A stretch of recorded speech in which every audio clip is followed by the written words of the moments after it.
From the Hill Country in Texas, broadcasting worldwide, this is OneRadioNetwork.com.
God's country, a lot of moo cows, a lot of cheese heads. And he's been an electrician for, over 30 years. And he's probably one of the top guys around the world, along with Magda and Sam Milham, that have really done just a huge amount of research into this whole thing that we call electricity and some of its effects and its effect on animals and now light bulbs and stuff. And Dave does a lot of research. He does studies, and he travels around the world sometimes in conferences. And Dave Steltzer is on the line. Good morning, Mr. Steltzer. Good morning, Patrick. How are the cows? I think they're doing pretty well. They're doing pretty good? They're doing pretty good? Yeah. How did you first stumble on this whole thing with the white noise in the walls and your little filters? How'd that all happen? Well, it happened back in about 1998. I got involved rather reluctantly on something that they try to call stray voltage, when I don't believe in it, because voltage doesn't spray; it goes where people put it. But anyway, I was doing some checks on the cows, or some readings for cows and milk production, and the farmers said, this doesn't just affect cows; it affects people, and they listed a list of symptoms. But the symptoms were symptoms of exposure to high frequencies, so higher than a 60. And so then I had to do a little research, and it's like, first of all, where's it coming from? Because we weren't, back in 1998, hardly anybody had a cell phone. Wi-Fi was non-existent. We didn't live by airports or anything, so where was the high frequency coming from? So I traced it back from the ground back to switch mode power supplies. If you remember when you were a young lad or something, you went over to your grandmother's house or something, they used vacuum tubes in their radio or their TV. Sure. Well, now we use diodes. I remember, yeah. We're switching them. We're switching these the power on and off, and then like energy efficient lights, things like that. So we're chopping up the sine wave, and it creates all kinds of high frequencies, and it puts it on the wires. So that's a simple explanation. So back in the day, when we took the little tubes up to the drugstore, right? Yeah. Me and my dad, and he found one that was bad, and you paid $3 and fix your TV. Mm-hmm. So they changed that to a thing called a diode, where it switches the AC current off and on. Yes, and we're trying to get DC, so really what we do is we have, if you looked at it with an oscilloscope, real technical, it would be pulsed AC. But it's really, you want DC's in where the electrons move from a negative post to a positive post. It's a straight line if you looked at it. On a scope? Yeah. DC would be just a straight line. Just a straight line across horizontal? Yep, exactly. So what happens is we want to get it as close as we can. So like a Dell computer, like the tower, that'll actually switch. The switch mode power supplies there actually puts 16.6 kilohertz back on the wires. The Macs, they'll put 12.5 kilohertz back on the wires. Some of the Dell laptops will put either between 50 and 25 kilohertz back on the wire. Is that a lot? That's a lot, yeah, because anything above 2 kilohertz, that energy dissipates internal to the human body. Wow. So, yeah. So and the most biologically active frequencies, according to the World Health Organization, is between 4 kilohertz and 100 kilohertz. What do you mean biologically active? They're the ones that are the most biologically active. I mean, you can get cancer from like a cell phone, but it's going to take you 10 years to get it. Where you can get sick real fast from in the 4 to 100 kilohertz range. You mean from the juice going through your walls in your home? Yeah, it gets on the walls. It gets everywhere. Yeah, and one of the worst things that came out in this decade is the compact fluorescent light bulb. Yeah. Not only do they put, I tested 76 of them for Trent University out of Peterborough, Canada. Wow. And they put between 50 kilohertz and 100 kilohertz back on the wires, but they also radiate through space. So the compact fluorescents will put a 50 to 100 kilohertz back into your wires. Well, that's not doesn't it just go right back out to the grid, so what do you care? Well, it goes back back to the grid, but the grid was made for 60 cycles. Oh. So the problem is in North America, when it gets to the electric utility's primary neutral, that's bonded to our water pipes. So you're connecting it to your water pipes. It's bonded to the earth, so it's on the ground. It's where do you stand on the ground? When you go to get a drink of water, you touch the sink. You have 50 kilohertz there. Oh. So the whole grid thing was built for 60 cycles? Yeah, back when the... Like in 1900s or whatever? Well, the rural electrification came through around here in the 1930s, and that's usually what most people get. Now, if you look at Milham, he did a lot of research. He's an epidemiologist. Sam, yeah. Huh? Yep, Sam Milham, professor of medicine. Mm-hmm. And when New York City got electrified, the cancer rates just shot right up. No kidding. When Paris and London because they were the first big, cities to get electrified. New York and Paris. Yep, Paris and London. You could see the cancer rates. If you look at it on a scale, boom, it just shoots right up. But back then, weren't they just doing the good old 60? Yeah, but you had generators, and when they generated electricity, they had brushes on the wires, and we didn't really make good connections in those days. And so we had some arcing and things like that, and that'd be a high-frequency event. So you had dirty electricity, but nothing like what we have now. So the definition of dirty electricity is if you put an oscilloscope on your wires, you don't see a sine wave. Like a sine wave is just like a little... You know what a sine wave is, right? It's just nice, smooth kind of thing. Yeah, up and down, up and down. Up and down, yeah, that's really a sine nice wave. Rolling sine wave. Sine wave. You don't see that in if you put a scope on just a normal home. No, you won't now. You'll see the sine wave, okay, but then what we did also is we if you really look at it close, okay, you'll see that it's really not clean. It's really not running very smooth. There's kind of like little hair or something on it, So then what we did is we make a little filter that takes out the 60 cycle. And so you can see what's left over. It's like going to Mexico and getting a bottle of water. Let's drain the water out of the bottle. What's left over? It's the bacteria. Mm-hmm. Okay, and that's what makes you sick. I've read thousands of documents, and for every 10 studies you find that says a 60 cycle makes you ill, you'll find 10 studies that says it's inconclusive.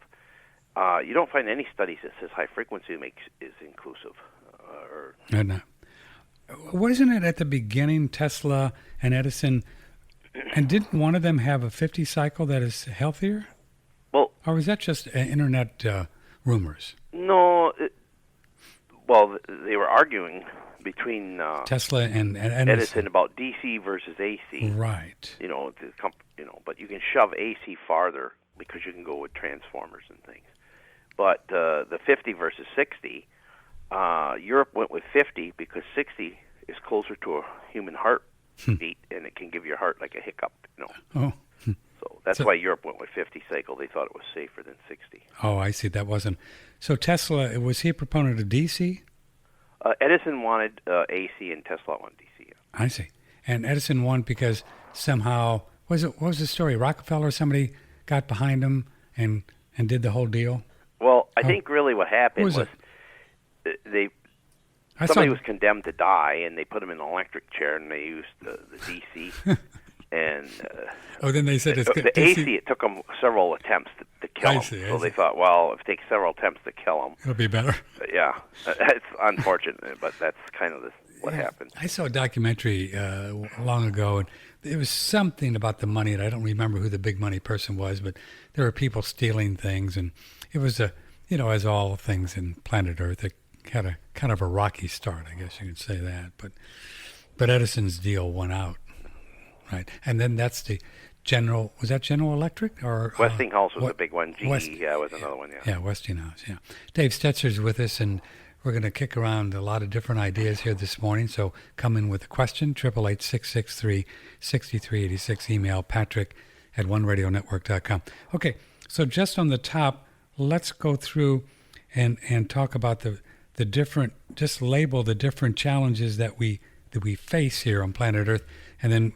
Obviously, sometime this morning, too, we're going to talk about solutions to the problem because we always give solutions. So I guess the one thing would be because of the machines, computers, light bulbs, TVs and whatever, and being next to somebody in your neighborhood, dimmer switches, that you have this, what you call dirty electricity in your wires, right? That's one challenge. Yes. In the wires in the home. Absolutely. And then Magda Havas has talked to us about, they have extensive research on how it affects your blood sugar and what else does it affect? Is it? I've seen just blood sugar to other things too. Well, numbers. Well, there's an array of symptoms. Yeah. And if you look at the symptoms and if you look at the symptoms of chronic fatigue, fibremyalgia, ADD, ADHD. They overlay with the symptoms of exposure to high frequencies or radio wave sickness, some people call it, things like that. Really? So and so those are the symptoms of the dirty electricity. They're also the symptoms of exposure to it's exposure to higher frequencies. So it doesn't matter if you get exposed to them from what's on the building's wires or what's on the ground or what's coming through space. It's all higher frequency. Yes, higher than the 60. Higher than the 60. And the 500 are the most dangerous? Well, 50 to 100? From 4 kilohertz to 100 kilohertz are the most biologically active frequencies. I see. Now, I like numbers because if you have a headache and we put something in the wall to remove the dirty electricity and your headache goes away, only you know if your headache went away. Right. But blood sugar, why Havas and Milham and people like blood sugar, it's a number. And like I always scientists, tell people, they like numbers. Yeah. Maybe the dollar, because you can see what the number is on the wall, and then you can change the number on the wall. And if some number in your body changes, then we know that it, if it correlates. So Milham did research with neurotransmitters at the Olympia Washington Library. He collected urine from the people working there for 12 weeks, and nobody had less than 300 neurotransmitters in their urine. And neurotransmitters is like the electrical grid of your immune system. So if you have a cancer cell in your prostate, it sends a signal up to your brain, says, hey, something's here that doesn't belong, and the brain sends a signal back down, says, analyzes, says, yeah, you're right, so here we have to send something down there to kill it. So all this information is transmitted on your neurotransmitters. So you don't want any in your urine. Oh, you don't want any? No, you don't want it because they're coming out of your body. They're processing through your kidneys. So then I went to Washington and we put filters in. That's my only part of it was in the study. But put the filters in, got the numbers down. We cleaned up the environment, okay? Just by putting your Steltzer filters in the sockets that we'll talk about, that cleans up this dirty electricity. So we made one change. We cleaned up the dirty electricity. In the walls. Mm-hmm. Within 8 hours, because I worked 8-hour shifts, okay, so within 8 hours, they collected your urine again for the next 12 weeks. Yeah. Nobody had more than 3 neurotransmitters. No in kidding. urine. Come on, that's crazy. Exactly. Yeah, I mean, your immune system goes back to work. They have no mystical powers or anything like that. It just goes your back. Your body is allowed to work the way it should. So you have free radicals in the blood. pH in your saliva will change. These are numbers. So, again, it's the same symptoms as, and Robert O. Becker said it back in the 80s, said, look, we are now being exposed to frequencies we've never been exposed to before. And he listed ADD, ADHD, chronic fatigue, fibromyalgia. And was Becker talking about the stuff in the walls, the dirty electricity, or all the stuff that was coming, like the Wi-Fi's? And, well, that was before cell phones and all that. Yeah. So he was talking about the dirty electricity in the walls, Dave. In ground currents, things like that. He was just saying, we're being exposed to frequencies that we've never been exposed to before. Ott, a guy named John Ott. Yeah, John Ott, yeah. Yeah, he did research in Florida, and I think 1972 he put in cameras in the school rooms. Yeah. And then he watched the kids, their behavior. And so then he put a screen over the fluorescent lights, and he grounded it. Mm-hmm. Basically a shielded light, okay? Yeah. And their behavior changed. Wow. So he built a little, what do they call those cages? Faraday screening. So he screened it out, then grounded the screen, and the kids' behavior changed for the better, I suppose. Yeah, instantly. Yeah, for the better. But that was 1972. So, why are we having this discussion now? Well, I mean, if all this is even 10% true, what you're saying, this could be just a huge thing for the world in their homes, and nobody really knows about it. I mean, this could be attributing to a lot of their health problems. Well, right? A lot of this information is being suppressed, and I'm not a conspiracy freak guy. But I mean, there's 2 reports out there by the EPA, and I think it's 1990 or something, 98, somewhere around there. And I went to Washington to get it. Yeah. And I had to get it from my U.S. senator. And I had to fly there at my own expense to get it, and I had to sign all kinds of papers to get it. And stuff. Really? That stuff shouldn't be. It's not a matter of national security, and there it's linking all these health problems to these high frequencies. Did you have to do a FOIA request, or? I wanted to get it because I seen an ad on the TV or a news article, about power line frequencies causing cancer, and the EPA was due out with a study, and they've been keeping it suppressed. So I wanted to get a copy of it.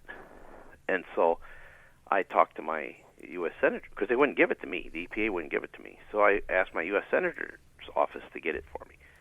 And they couldn't get it. So Senator Russell Feingold was from Wisconsin. And so he said, well, I'll get it for you. And, personally got involved. And they went down, and they wouldn't give it to him. They wouldn't give it to him. So he was pretty upset. So he ended up getting it, but in order to give it to me, I had to fly out to Washington, D.C., go through some debriefing conference and get all this. No kidding. And then I'm really not supposed to comment on anything that's in it. That's crazy. For sure. So, but I could give it to somebody else, and they could read it, and they could comment on it. So it's really kind of only in the United States government. Only. But my U.S. Senator, and so I asked him, I said, why is this like this? And he said, you got to remember, the number one contributor to soft money in the country is the drug companies. Number 2 is the electric utilities. Oh, really? That's what he told me, and this is 2002 or something like that. Really? Soft money, that would be where they donate to these different, what do they call them?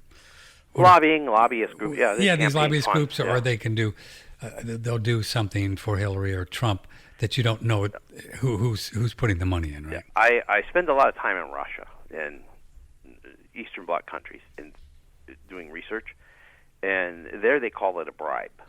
Yeah, So, they call it what it is. Here we call it, I forget, what's the word for that, folks? Your listeners, where they have this organization and PAC. They call PAC it PAC. Yeah. So like George Soros or somebody can give $25 million and nobody really knows, it's a PAC, and then they do whatever they want. Okay, we're going to talk about what the EPA thing said. We have a lot to talk about here this morning with Dave Steltzer. Hang around. You're going to learn a thing or three. 888-663-6386. Email Patrick at oneradionetwork.com. I don't know if sulfur will get rid of the EMF stuff in your brain, but probably not, but get some anyway. Previously with Stephanie Seneff, PhD, research scientist with MIT, on her work with glyphosates, GMO, and sulfur. I know you really care about sulfur, and so do I. I really think sulfur is crucial for health, and that we have a massive problem with sulfur deficiency in this country. One of the proteins that I found that is disrupted by glyphosate, because it has an essential glycine, is sulfotransferase. That's a protein that moves sulfate from one molecule to another. But it's really, really important to be able to do that. And why wouldn't it be able to do it? Because the glyphosate disrupts the natural sulfur cycle in our body? The cell won't be able to defend itself with sulfate if it can't put the sulfate there. And of course, glyphosate chelates sulfurs. A perfect storm in the challenges department, perhaps, but we're getting creative. So we know that we've been low on sulfur for years because of the chemical fertilizers, and now the GMO thing, which is disrupting the sulfur cycle. And we know with sufficient amounts of sulfur in the body, it's the natural way that the body gets these heavy metals, for example, mercury and mercury sulfate, out of the body, if we have enough sulfur. Click and order sulfur today on oneradionetwork.com. We have a great article by Dr. Jack Wolfson. The first slide, if you'd like to see the first slide, you can just refresh your page, One Radio Network. Oh, don't do that because you probably turn out the player, but do it in another tab, and you'll see this article about his heart disease from a sulfur deficiency. And it's a pretty cool article. He was talking about Dr. George Mann in 1960 demonstrated that sulfur supplementation protects monkeys from atherosclerosis. And this is the same Dr. Mann who was a fierce critic of the cholesterol, saturated fat, heart disease hypothesis, and opponent of somebody else. So you can read this article, and this might kind of give you the little juice to maybe try some of this sulfur. We love it. It's a great product, and I think you're going to like it as well. Immune system, listen. Daniel Vitalis talks about his two premier medicinal mushroom products, Chaga and Reishi. Because reishi and chaga are considered not just adaptogens, but they're also considered immunomodulators, they're safe for daily consumption for a lifetime. There's a lot of herbs, as you know, Patrick, a lot of herbs are not that way. So many medicinal herbs are meant to be used for short periods of time. But there are those few that can be used daily forever, and medicinal mushrooms are that way. So these would be called a tonic Yep, herbs. They're essentially tonic, but if we wanted to get even more specific, they're adaptogenic. I feel like we've set a new standard, and we raised the bar, but check it out, see where the bar's been risen to. You can learn more about these great medicinal mushroom products on Daniel's site. Tonic herbs, adaptogens, dual extraction, fruit bodies, and they're tonics and can be used every day. Modulates the immune system. Chaga and Reishi, special Myron Glass from Sir Thrival on oneradionetwork.com.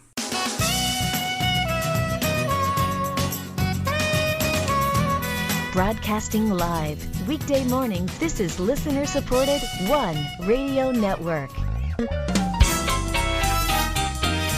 We talk about your health, wealth, and well-being on oneradionetwork.com. Once again, here's Patrick. Okay, Dave Steltzer. We've known Dave for a lot of years. Comes on the show every now and again to update us with what he's been working on, and knows a lot about electricity, the good, the bad, and the ugly of it. Dave Steltzer up in Blair, Wisconsin. You can check out his website.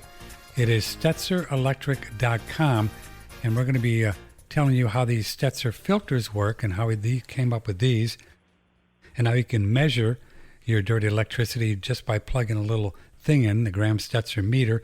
And we're going to get back to that, and that's coming up before we get out of here today.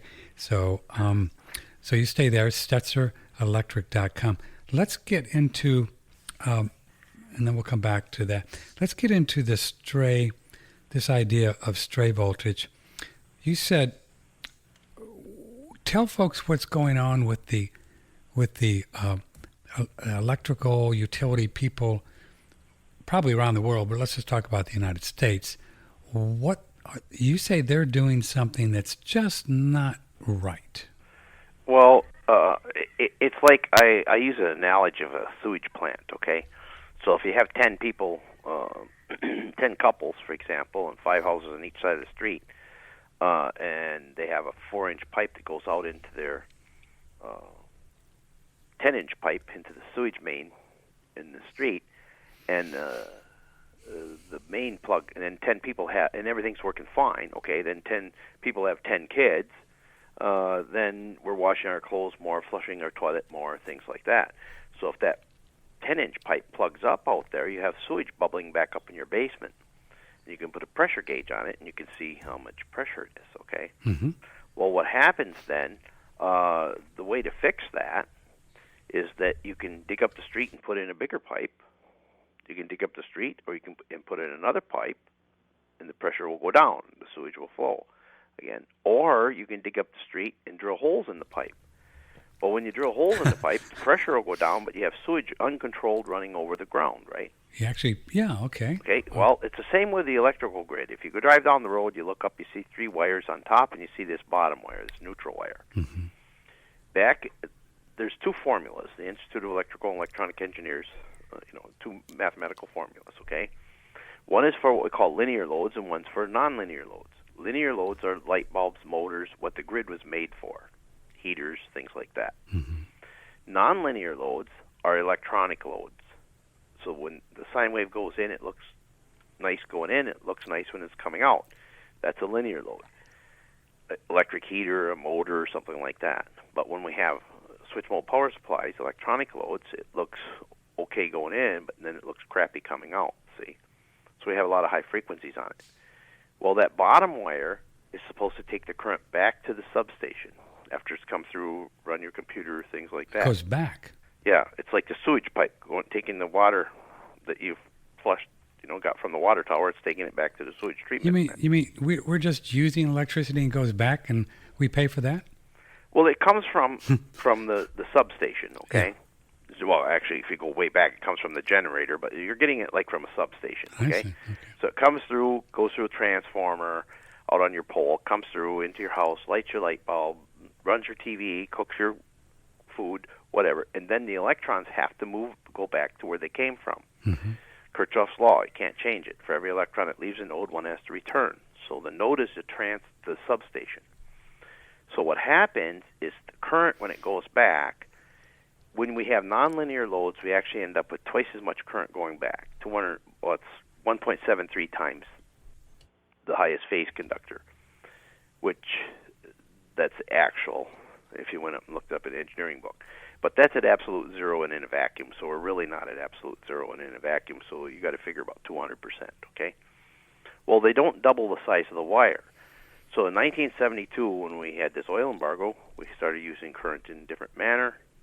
Things got pretty bad. By 1992, that wire was so overloaded, the electric utilities lobbied the public service commissions of most states, and they allowed them to put the current in the ground. So if you go drive down the road now and you look up, you'll see that bottom wire. There's a little jumper wire that goes from there, and a wire comes down the pole. And so they're putting the current into the earth. Now, in 1998, 2 separate studies, one by Electrical Power Research Institute out of Palo Alto, California, and another one by the Minnesota Science Advisors, found that 70% of all the current that went out on the wires returned via the earth. Well, when it's in the earth, it flows uncontrolled over the earth. So, and that wire is directly connected to your water pipe. It's connected. I mean, where do you stand? You mean because when you build a home, you ground the home in the earth, and then they also connect it to the water pipe? Yeah, right. Yeah, the ground is, it's the code. So it's connected to your water piping, and you say, well, now I have plastic pipes. Well, that's true, but it's that ground plug that's on your outlet. That's a direct connection to the primary neutral, the wire that's out on the pole. Water pipes, water heater, anything you ground electrically is connected to that. And that has all the stray voltage because it's just everywhere. Yeah, it has all this high frequency stuff. It's like the sewage, okay? You have good clean water coming from the water, tower, and so then we flush the toilet. Now it's not so clean anymore. We wash some clothes with it, whatever. It's dirtied up, see? Sam Milham says he's been around the world a lot, and he measures this, what they call stray voltage. What do you call it? I like to call it ground current. That's what it is. Okay, yeah. He measures this ground current, and tell the audience what he found and what levels are considered by those that study these things detrimental. Well, we found, and Dr. Donald Hillman and myself and Martin Graham, a lot of big-name people, we did research, and we have over 30,000 cows on film, and we show them reacting to like 10 millivolts peak to peak, which 100 times less than what the state says it's okay. But that they did junk research and relied on junk research. And you can actually see the cows. We put a camera behind the cows, and we can put meters, connect them to the cows.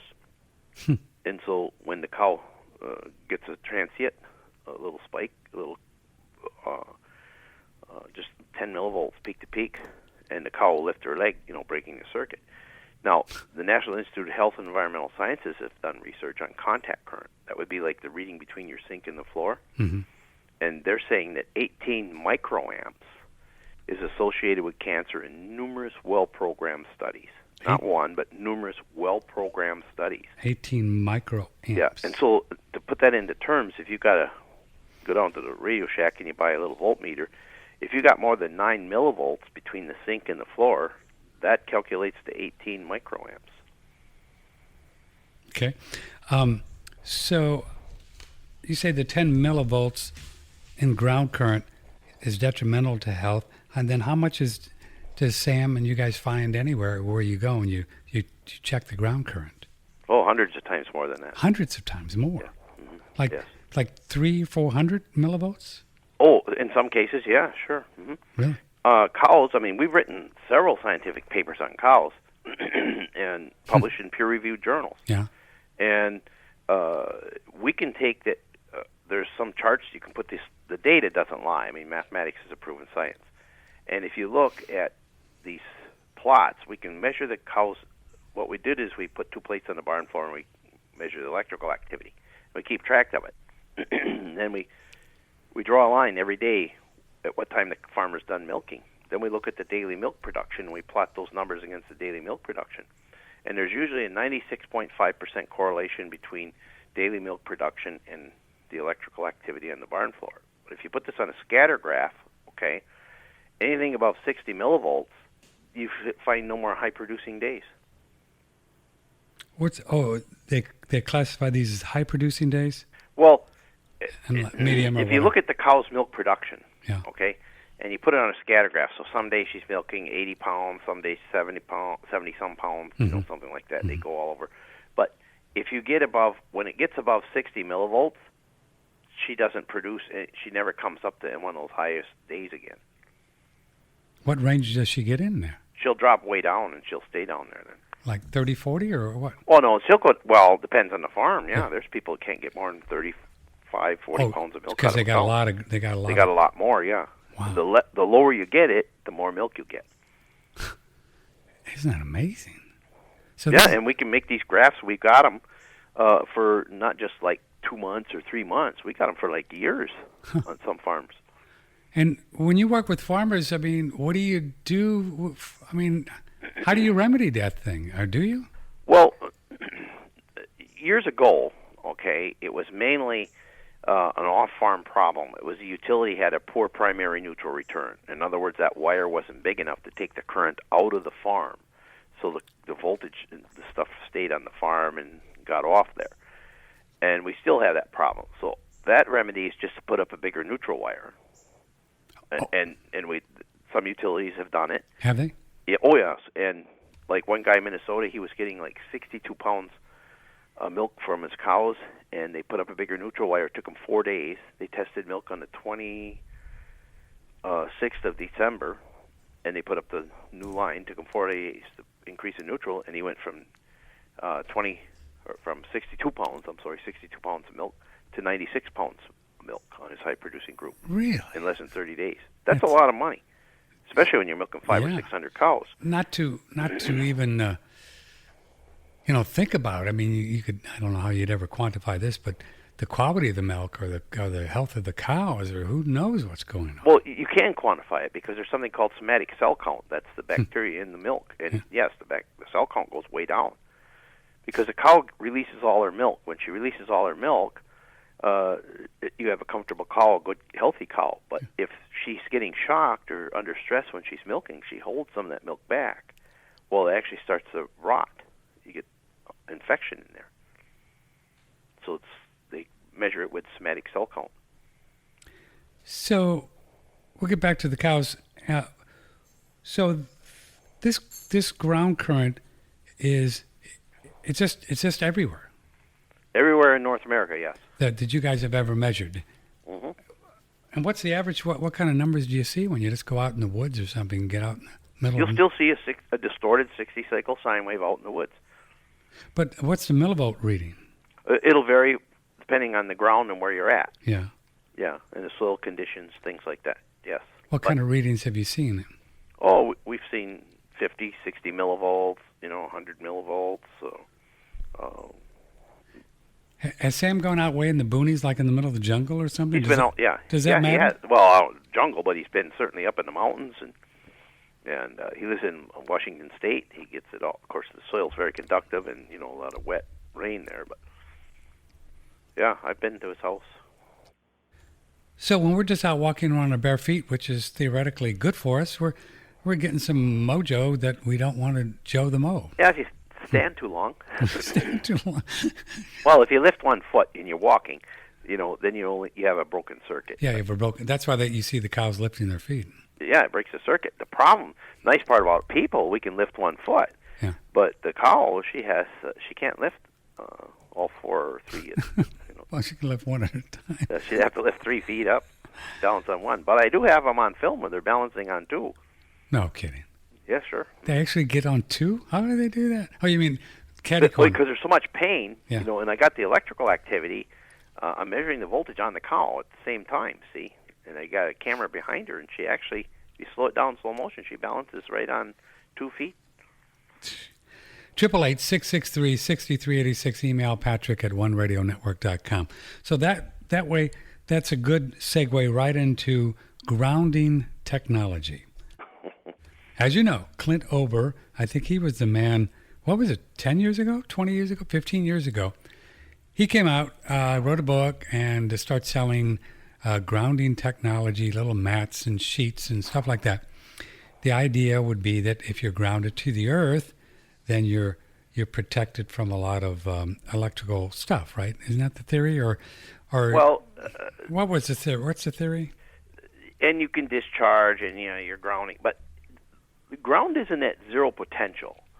He doesn't understand electricity really, and a lot of his research where he said, "Oh yeah, I felt better when I earthed or grounded." Oh sure, or something. People say that all the time. Yeah, well, not in North America. They don't find it. I get calls from people every day, and you can talk to Sam too. He gets them all the time. Because in North America, we use the earth as like a wire, okay, to take current back to the substation. In Europe, they don't do that. Oh, they don't? No, they use a delta system. Oh. So for every electron that leaves that substation on a wire, one has to return on a wire. Good for Europe. But in North America, we use a grounded Y system. So what we do is it has 2 paths back. One is on that bottom wire, and the other is on the earth. Now, if you look at your electrical panel or an outlet in your house, right, where you're supposedly hooking this mat, that wire goes directly over to your electrical panel. From there, it's bonded to the neutral, which goes out to the transformer, which is bonded to that bottom wire. So would you go out and climb up the pole and hook a wire on that bottom wire, come back and run a wire into your home, and Stand on it? Hook it, or stand on it, or put it on your bed and lay on it and sleep on it? I don't think so. And that's exactly what you're doing in North America. Wow. And that's like connecting yourself to that sewage line. That's after the current's gone through and used, and got all this high-frequency stuff on. That's what's on that neutral wire. That's what's on the ground. You can take 2 screwdrivers. If a lot of your listeners are going to have little multimeters or know somebody's got one because they checked their car battery or something. Mm-hmm. You could take 2 screwdrivers, take 50 feet of some building wire or just a single-strand wire, and put 2 screwdrivers in the ground 50 feet apart and took a voltmeter and hook it between it on the AC. Oh, I want to do that. You'll see it, plain as day. I mean, you don't have to have... So a voltmeter, you're talking just a regular old voltmeter. Yeah. And you just hook the voltmeter to the wire. One lead goes to one screwdriver, and the other lead's going to go to the wire that goes 50 feet away to hook to another screwdriver. You can see how many currents are in there. How many volts are there, yeah. How many volts are there? Yeah, and then you can do like a clock, Like you're going east and west, now going north and south. And see, and the number will change all the time, depending on the loads and stuff on the system. But yeah, you can go out and do that. So if there was no ground current, but there is in North America, if there were not, would the grounding technology be viable? Well, here's the thing. If you work in front of a computer, and we got instruments that we actually measured this with. Yeah. And when I was in Russia, these girls, and I call them girls, they're 30 and under, but they would, it doesn't matter the age, but when you're working on a computer, you'll actually build up a charge, okay? Yeah. And so the human body, if you made it into an electrical model, looks like 3 resistors and 2 capacitors. Capacitors can hold a charge. So they would charge up, and we can measure them. They'd be like maybe 32 volts per meter. Next day, they go home at night. They'd go out to eat, whatever they did. And they come back the next day, they'd be like 28 volts per meter. They'd still be charged. But so the body holds a charge. And so it's good to discharge. So laying on this mat, the conductive surface, or standing on it, is a good thing because you will discharge. But don't hook it to the ground. Not in North America or anywhere. You don't hook it to the earth. The earth is, you're charging yourself back up again. So I tell people, why pay $150 for this mat when you can take a piece of aluminum foil and just stand on it for 1 minute and you will be totally discharged. Yeah. See, after talking to you last time, I do that every night. It's just... Yeah, and it's good to do it at night. Yeah. Because then you're not going to charge up again, see? You don't charge up again, yeah. No. Not until, if you're working on a computer, and I tell people, look, if you're working on a computer, when you get up to go to the restroom or whatever, or get a cup of coffee or something, go stand on that computer, aluminum foil for a minute or something. It doesn't matter what the floor surface is? No. Shiny side up, shiny side down, doesn't matter. Doesn't matter. It's like a capacitor. People who, and you have pretty good listeners because I talk to them afterward. Yeah, they're pretty smart. Smart. Yeah, they are. Actually, they really impress me, okay? And like if you take a capacitor and you they're charged up, and you touch the 2 leads together, it discharges. You get the same amount of electrons on one side of the plate as you do on the other. So like equalizes is a good word, something like that. Well, that's what happens to you when you stand on this aluminum foil. The same amount of electrons get on one side of your body as the other.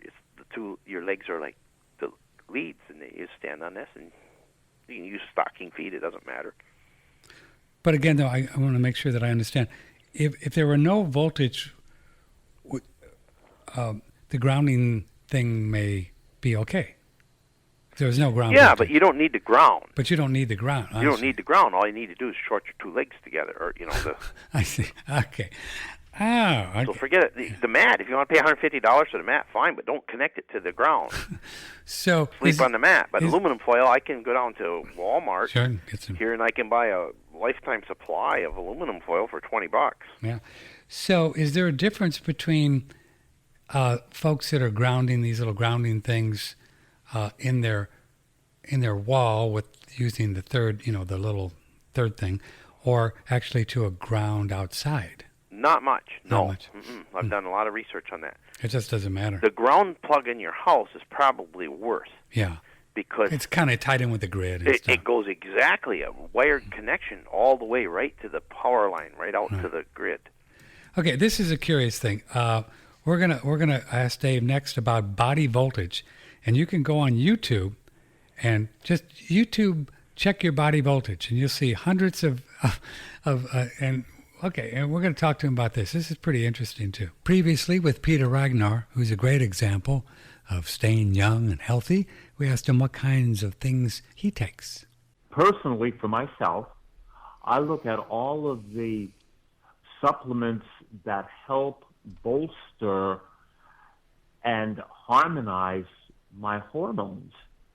And, this is both for men and for women. And when you go online, there's so much information about that out there. I heard on one of your advertisements there, Patrick, about the pine pollen. I personally take pine pollen, which I think it's an amazing product, has an amazing effect upon the body. Peter, it's one of our favorites too. Pine pollen, any of these are thrival links. You have the pine pollen pure potency, pine pollen gold, and if you'd like to get it every month, the auto ship is the best price. Also, Stephen Buhner's book, exclusively on pine pollen, is right there on the site too, Daniel's site, right here on OneRadioNetwork.com. This website is the same place you get the colostrum and the elk velvet antler, so any of the links on our page, it'll take you right there. And if you look at the pine pollen, you'll see the 4 Ps, which is it's a pure pollen potency thing, and they've added some extra herbs and some extra little things there, a little more kick in your giddy up. But if you just want the pure pine pollen, you can see the pine pollen gold, and you can get that. And guys, if you're going to do some testosterone building, we just recommend doing the pine pollen and the elk velvet antler. And I think you'll be real happy with it. Get a bottle of those of each and take a little dropper full every morning, both of those, and maybe do them apart. I would do the pine pollen in the morning since Adam Bergstrom, it's a kind of a tree thing, and then the elk velvet, more of an animal thing. I would do that around noon and get the T levels up there. Listeners to the variety of programs on the One Radio Network have in many cases picked up on Wednesday's Real World of Money featuring Andy Goss. SDL Incorporated, Andy Goss's company, specializes in the purchasing and sale of American gold and silver coins. Many of the listeners have become familiar with Andy Goss as he has spoken about the central banks and their ability to create unlimited amounts of fiat or unbacked currency. The expansion of the money supply by these central banks around the world has actually created a very bullish market for gold and silver coins. Those who have listened to the shows have picked up on many of the points of accumulating gold and silver coins. Those who may be new, please feel free to call us for additional information anytime at 1-800-468-2646. That is SDL Incorporated, American Gold and Silver Coins, 1-800-468-2646. Stock market's been down all week, just kind of punky. I think everybody was back after the summer, but I don't know, just kind of punky. Gold and silver just hanging out, $13.45 gold, $19.80 for silver, and crude oil is up a little bit, $46, and the dollar is down a little bit. There you have it from Andy Goss's company, SDL Incorporated. And when you call up there, tell them that you are a One Radio Network listener kind of people thing, and he'll make sure you take real good care of you. Real good care of you. Check out our store, please. We have lots of really fun things in our store. And also, if you would, take a minute to just go to the Amazon link. If you scroll down on the right side, you'll see, there you go, shopping through Amazon. Click there, and then bookmark that page and just put One Radio Network Amazon. And every time you shop at Amazon, you can help support what we do here. You will get a little commission from it. So it's kind of a neat thing. So every time you shop at Amazon, you'll have your own thing, same login. No, it's the whole thing. It just kind of gives us a little commission on what you buy through Amazon. So if you bookmark it, we'd appreciate it. We talk about your health, wealth, and well-being on OneRadioNetwork.com.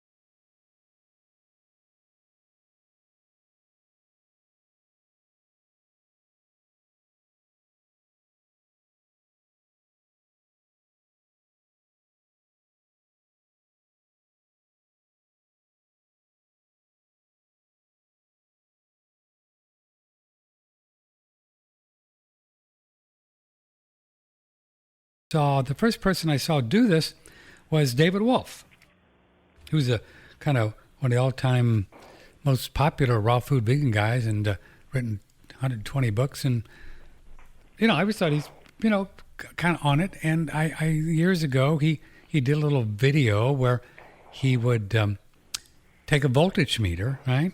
Mm-hmm. And you put your hand on the little handle. Mm-hmm. You plug in the voltage meter into the grid. And then you read your voltage when you're on your computer, and it might read 3 or 4, is it 100 or 1,000? 3 or 4,000 millivolts? Something like that. If it says 4.3, does that mean 4,000? Well, 4,000 millivolts. Okay. So 4,000 millivolts, and then he steps on the grounding pad, right? Mm-hmm. And it goes down to like 20. Mm-hmm. Now, and there's hundreds of videos that show people how to do this, right? And none of them understand the theory of electricity. Well, that's why we have you on the show. Okay. So that's why we have you on the show, because you're saying that all of these people, and there's some electricians on there and scientists, and they got beards, and they, like they're smart and everything. Not that making a beard has you smart, but you know what? But none of them are electrical engineers. You're saying none of them that had they're any formal wrong. training in electricity. You're saying that that's wrong. Yes, you got to remember, electricity has a few parts, okay? Ohm's law, okay? Voltage is equal to the current times the voltage, or times the current. Current times the resistance is equal to the voltage. So, okay. So what happens is we have voltage, which is the pressure. Pressure. Current, which is the flow of electrons, okay? Okay. So now, I use an analogy when I explain it, like a kitchen sink.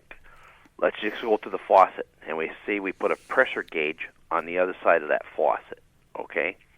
So the faucet's off, and we're going to read, say, 70 pounds per square inch of water pressure on this faucet, okay? Mm-hmm. But when we turn the faucet on, the water begins to flow, right? Mm-hmm. But the pressure will drop. You understand? Yeah, sure. So the voltage is like the pressure. So now we're measuring this, and we're measuring this pressure between what's on the wall outlet, and you are part of this circuit, right? So you squeeze this voltage probe, and all right? So we have 4 point something volts. Yeah, like let's just call 4,000 millivolts. Okay, 4,000 millivolts, okay? Mm-hmm. Then you stand on this very conductive surface, right? Which is grounded. Well, now all of a sudden, you become part of the circuit. It's like opening the water faucet. The voltage drops, the pressure drops, because the electrons are allowed to flow. So there's going to be tons of current going through your body then, right? And that's what causes the damage. So the current causes the damage, not the voltage. Well, the voltage is just the pressure. Just the pressure. It's not. Yeah. It's not so when the you actual complete stuff. the circuit, there's all kinds of. There's 120 volts at the wall outlet. Right. You could call it pressure, right? If you plug the voltmeter in there, and if you plug in a toaster, for example, so what? Now you brought it from the cord out into the toaster, but there's no current flow. But as soon as you push the button down on the toaster to cook your bread or make your toast, now you have you've completed the circuit. Oh, okay. So pushing the button on the toaster is like stepping on the ground. Yeah, and look, this body voltage, there's not a little generator inside your body that generates AC current, okay? Your brain will generate DC current because your system works on DC current, okay? We're DCs, are we? Yeah, cool. Right, yeah. I mean, look, there's an electrical current. I mean, our body is electrical. And, I mean, if you stub your toe, right, there's a current that flows from your nerves up and says, hey, to your brain, hey, I hurt my foot. It hurts. Or you stick your finger on a hot iron, okay? Mm-hmm. First of all, it says, get it off of there, your brain, so you pull it off. And then it says, okay, I got burnt, so it sends some fluid down there to cool it down, gives you a blister, right? Yeah. This stuff that runs DC. We don't want to interrupt those circuits with AC. Like charges repel, unlike charges attract. So we don't want to interrupt our immune system communication. So what happens is when you're standing on this, you're reading this AC voltage, 400 millivolts, right? Or 4,000. 4,000. Yeah. Okay. Well, that's coming off the grid, flowing through you. You just gave it a circuit. The ground in North America. See, people think the ground is like a sponge, And so whenever we ground something, it's like putting water on a sponge. We never see it again, right? I mean, you drop water on a sponge, it's absorbed, it's just nothing happens, right? Well, that isn't the way the Earth is. It's like dropping water on a brick. You got the water to deal with, okay? And it rides up on the surface. So when it's not like 2,000 feet below the Earth's surface or something where you ground something. No, the Earth is 70%. Back in 1998, 70% of all the current that went on those wires returned via the Earth. Well, where do you stand? Where's your water pipes? Where's your gas pipes?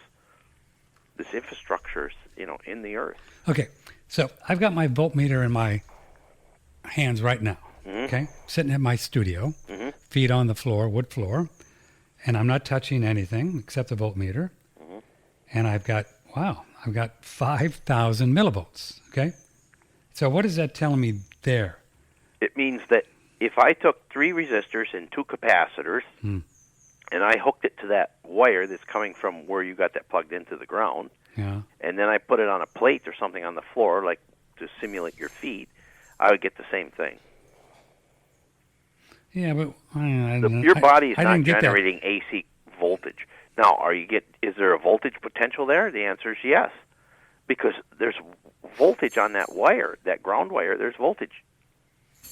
Oh, so AC. Is this measuring anything that how this equipment or computers is going into my body? Is this measuring anything? Well, it's coming from that wire, and if you go, the best thing to do now, Martin Graham figured out a way of measuring this. Okay. We want to measure the current in your body. The current, not the voltage. Right, because the voltage isn't. You're measuring reference to ground, okay? So if we know what the actual current flow in your body is, so you can take an EKG patch and put it on your chest. Now, the reason, first of all, the people who know anything about electricity know in these body voltage meters, the first thing is that when you grab onto that metallic handle, which I'm holding right now, right? Yeah, you actually generate a current because it's like making a battery because there's salt and stuff in your hand, some sweat maybe, things like that, okay? So now you're touching this metallic surface. So when you go to the doctor to get have your heart checked or something, like EKGs, they put those little patches on. Yeah. The metal never touches your skin because it'll actually create a current, okay? You make it like a little battery. Oh, they know that. So you get it. It's an erroneous reading to begin with, so we could throw that all out in science. But because you go to the doctor, people, I'm sure your listeners, if they haven't gone, they will eventually, or their mom or dad did, but somebody did, and they put a little EKG patch on them. And there's a conductive gel that actually touches your skin. So if you take a EKG patch, put it on your chest or right below your neck or something, and you need a fluke, you go down to they're about $500, but you can get a fluke 189, a fluke 187, or a fluke 284 or 287, I guess 287. FLUKE. So if you wanted to do this, you could actually measure the current in your body. Yes, and then you just put it on amperage, current, and you hook one wire to the outlet like you want to do, okay? And then you hook the other wire onto this EKG patch, and you'll actually measure the current in your body. Now, to calibrate this, go and stand underneath a fluorescent light. Have somebody in the room turn the light off. Then have somebody turn the light on. And you can see it move? And you'll see the number change. And then you can lift your hand up toward the light, and you'll see the number increase. And that current actually is going in your body? That's what's going through your body. Is that what is harmful to our health? That's exactly harmful to your health, yes. And that's actual current. Current. Yeah, and so then we're measuring what's really there, not what potentially could be there or something like that. Okay, so if you had one of these little fluke things and you had it on your chest and you wanted to measure your current and you stepped on a grounding pad, would the current go up or down? Up. Oh, you're kidding. Yeah. It would go up? Yeah, especially if you're in front of a computer. Why would it go up? Because the current is flowing through you. Oh, God. Because you gave it a better, easier path. That's crazy. Yeah. And you see, the reason you need the fluke 189 or 187 or 287 is they have a wider bandwidth, okay? Because it isn't 60 cycle that's going through you. It's higher frequency current, okay? And if you go down and you just get the regular little Radio Shack one, to measure the current with, it doesn't have the bandwidth. It doesn't look at those higher frequencies. It doesn't look at those those it's only higher looking ones. like maybe 100 hertz or 180 at the most or something like that. Right. And that's not what's doing. It's the higher stuff. Like I said, the Dell computer, that's 16.6 kilohertz. So I still have my little voltmeter, and it's reading now 5,000 millivolts, right? Mm-hmm. Yeah. So And you did nothing different. No, I did nothing different. No, but you see, something on the grid changed. Oh, okay. Yeah. It went So from- you're not measuring what. I mean, there isn't a generator that sped up inside your body. Right. One of my next door neighbor, even though he's a mile away, he could have puts a dimmer switch or something. Or turned a motor on, or Who somebody knows? else did, or somebody. Yeah. Yeah, now I got 5,500. But here's this. So my control board right in front of me is grounded, right? Mm-hmm. So I touch the control board. Watch the number here. I'm just touching it. Boop, 211.4. It goes all the way down. Yeah, because you've increased the current. See, you've opened that water faucet. I mean, look, you go to wash your car, right? And the more you push the water hose, to open up the valve, the less pressure you got, right? Okay. You got this like nozzle, and you're washing your car, and you're squeezing it, and you get this pressure, and it goes out, and it can wash the dirt off. Screw the nozzle off, right? You don't have that pressure anymore. The water just is because a lot more water is allowed to come out. See? So right now it's reading 19 millivolts rather than 5,000. Yeah, but there's a lot of current going through your body. A lot of current. Yeah, you made a good connection. I made a good connection. Yeah. So it's worse to. It's when the I touch. people that are making these claims don't have any formal electrical training whatsoever. And I mean, they could demonstrate this thinking they know it, but they didn't have any formal training, or they certainly don't make a living with electricity, and or they wouldn't be able to fix anything if they didn't use that theory. Or they're not electrical engineers. I don't think you'll find any electrical engineers that say that. And if you did, I'm glad my kids didn't go to their schools. All right. Can you stick around for a few more minutes? Mm-hmm. Dave Steltzer, SteltzerElectric.com. Let's do a station break and continue. What hilarious, man. Amazing. Broadcasting from the beautiful Hill Country in Texas, this is One Radio Network.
There's a 60-cycle field, and there's still dirty power on. Oh, okay.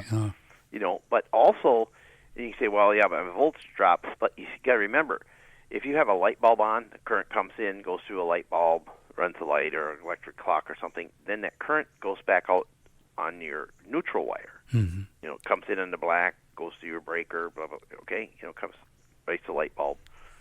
Then it gets out to the panel. Once it gets to the panel, it's bonded to the neutral wire, which is bonded to that wire out on the grid. So it has another path. It can go, but the pressure or voltage is still felt, at there, which comes right back to that ground wire on the outlet. Kind of lost. So when you turn things off, okay. It's like flushing your own toilet, and you got a pressure gauge down on your sewer, and your sewer's plugged up. When you flush your own toilet, that's still going to raise the pressure gauge. You see, if the switch is plugged up. So when people turn off their breakers in their bedroom and get rid of their clock radios and all Wi-Fi and all that stuff, well, that's different. Wi-Fi, it's a whole different model. But just in your bedroom, so what you're really feeling if you sleep better or something is the dirty electricity is not getting to you. That's true. Yeah, it's the high frequency. 60 cycle doesn't like to go inside you. Okay, it doesn't flow internal. When you get energy above, and they did a curve, and Hill did it in 1936, and Riley did it in the 90s or late 90s, I guess. Anyway, but so no two people are the same. But the Russians actually have standards, and they say 2 kilohertz. So when the energy gets above 2 kilohertz, that dissipates internal to the human body. So 60 cycle is not going to go in. It takes a lot of voltage to push 60 cycle into your body. Internally. So if you're just running a clean 60 cycle signal, like maybe in Europe or something, it's not harmful. I don't think so. I haven't read anything that shows that it does, and I've read thousands of documents. But what if you would put conduit on your wires if you build a home? Does that block it? Not really. No. The dirty electricity, because eventually somewhere it'll capacity couple into your body. Eventually you got to plug something in. You don't run conduit. You run it to the outlet, but then you run a rubber cord. You're plugging a cord into it. Yeah. Your toaster, your electric frying pan, something's going to be plugged into that. On some of these videos I watched, this body voltage meter thing that you say is a faulty science. I watched one fellow. He sat on the couch and then he moved his lamp away from him, and his body voltage went down. Yeah, because you are coupling current into your body. So, yeah, I can see that. But still, your body voltage meter, you're not only measuring between 2 points.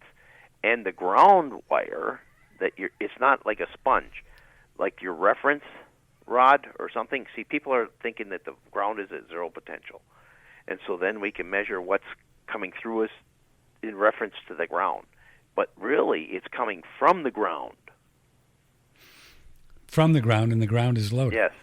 And the ground is loaded with yuck stuff. The ground is live. The ground is not at zero. If the ground were at zero, it's a different ballgame. Yes. Then we could say, okay, what is here? So, can I conjecture, being the guy that I am thinking about these things, that the reason the EPA kept all this stuff secret and continues to keep it secret and all that, because if the really genie got out of the bottle with this so-called stray electricity, it would be a massive, huge job for the electrical grid people to fix it, and they don't want to do it. Well, I've seen documents, okay, and because I've testified in court cases, and so I've seen documents, and what they've said is it's cheaper to litigate than fix the problem. Really? But I was involved in a Michigan Attorney General's case against Consumers Energy many years ago, and what they found was they did a cost analysis to fix the state of Michigan. The whole state? Yeah, to fix the whole state, okay? Wow. And it would add 11 cents to a $35 light bill per month. Oh, man.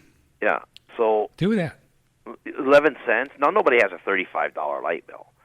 So let's just say you got a $100 light bill. Yeah, okay? Yeah. Well, now you're looking at less than 50 cents a month, right? Yeah. So would you pay 50 cents a month to yeah. not be exposed to this? Yeah.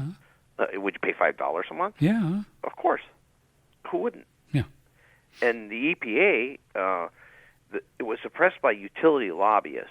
And actually, the dates on it was 1992 and one in 1990. Maybe they would just fearing lawsuits, saying, "Well, we were doing this whole time and didn't tell us." But I guess you could give them immunity and let them change it, right? Let them fix it. I wouldn't be not in favor of that. I just want it fixed. Yeah. Okay, let's take this call and then we'll talk about the light bulbs. What's your first name? Where are you calling from? My name is Dre, and I'm from Oklahoma City, and I had a question for Dave. How are you guys doing today? We're doing good. Go ahead. You're on the air. Good. I heard you mention the aluminum foil for basically discharging. Do you think that adding copper, like fully copper Brillo pads on top of that foil would do any good or make a difference or enhance anything? No, it really wouldn't.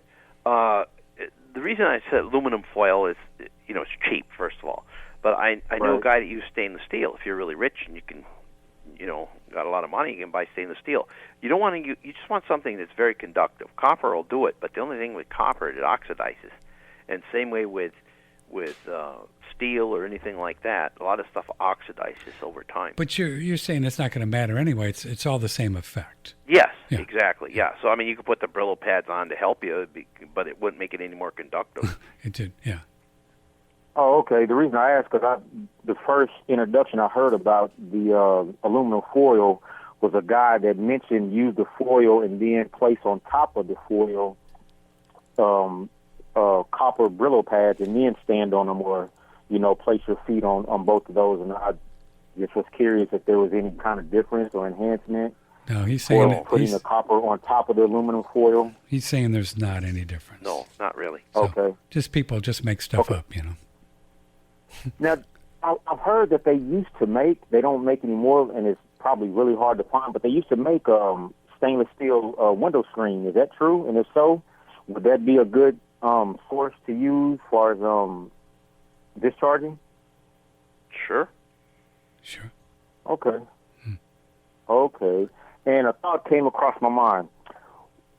Would it be beneficial to, I guess, if you would make a sheet of some sort for your bedding out of aluminum foil?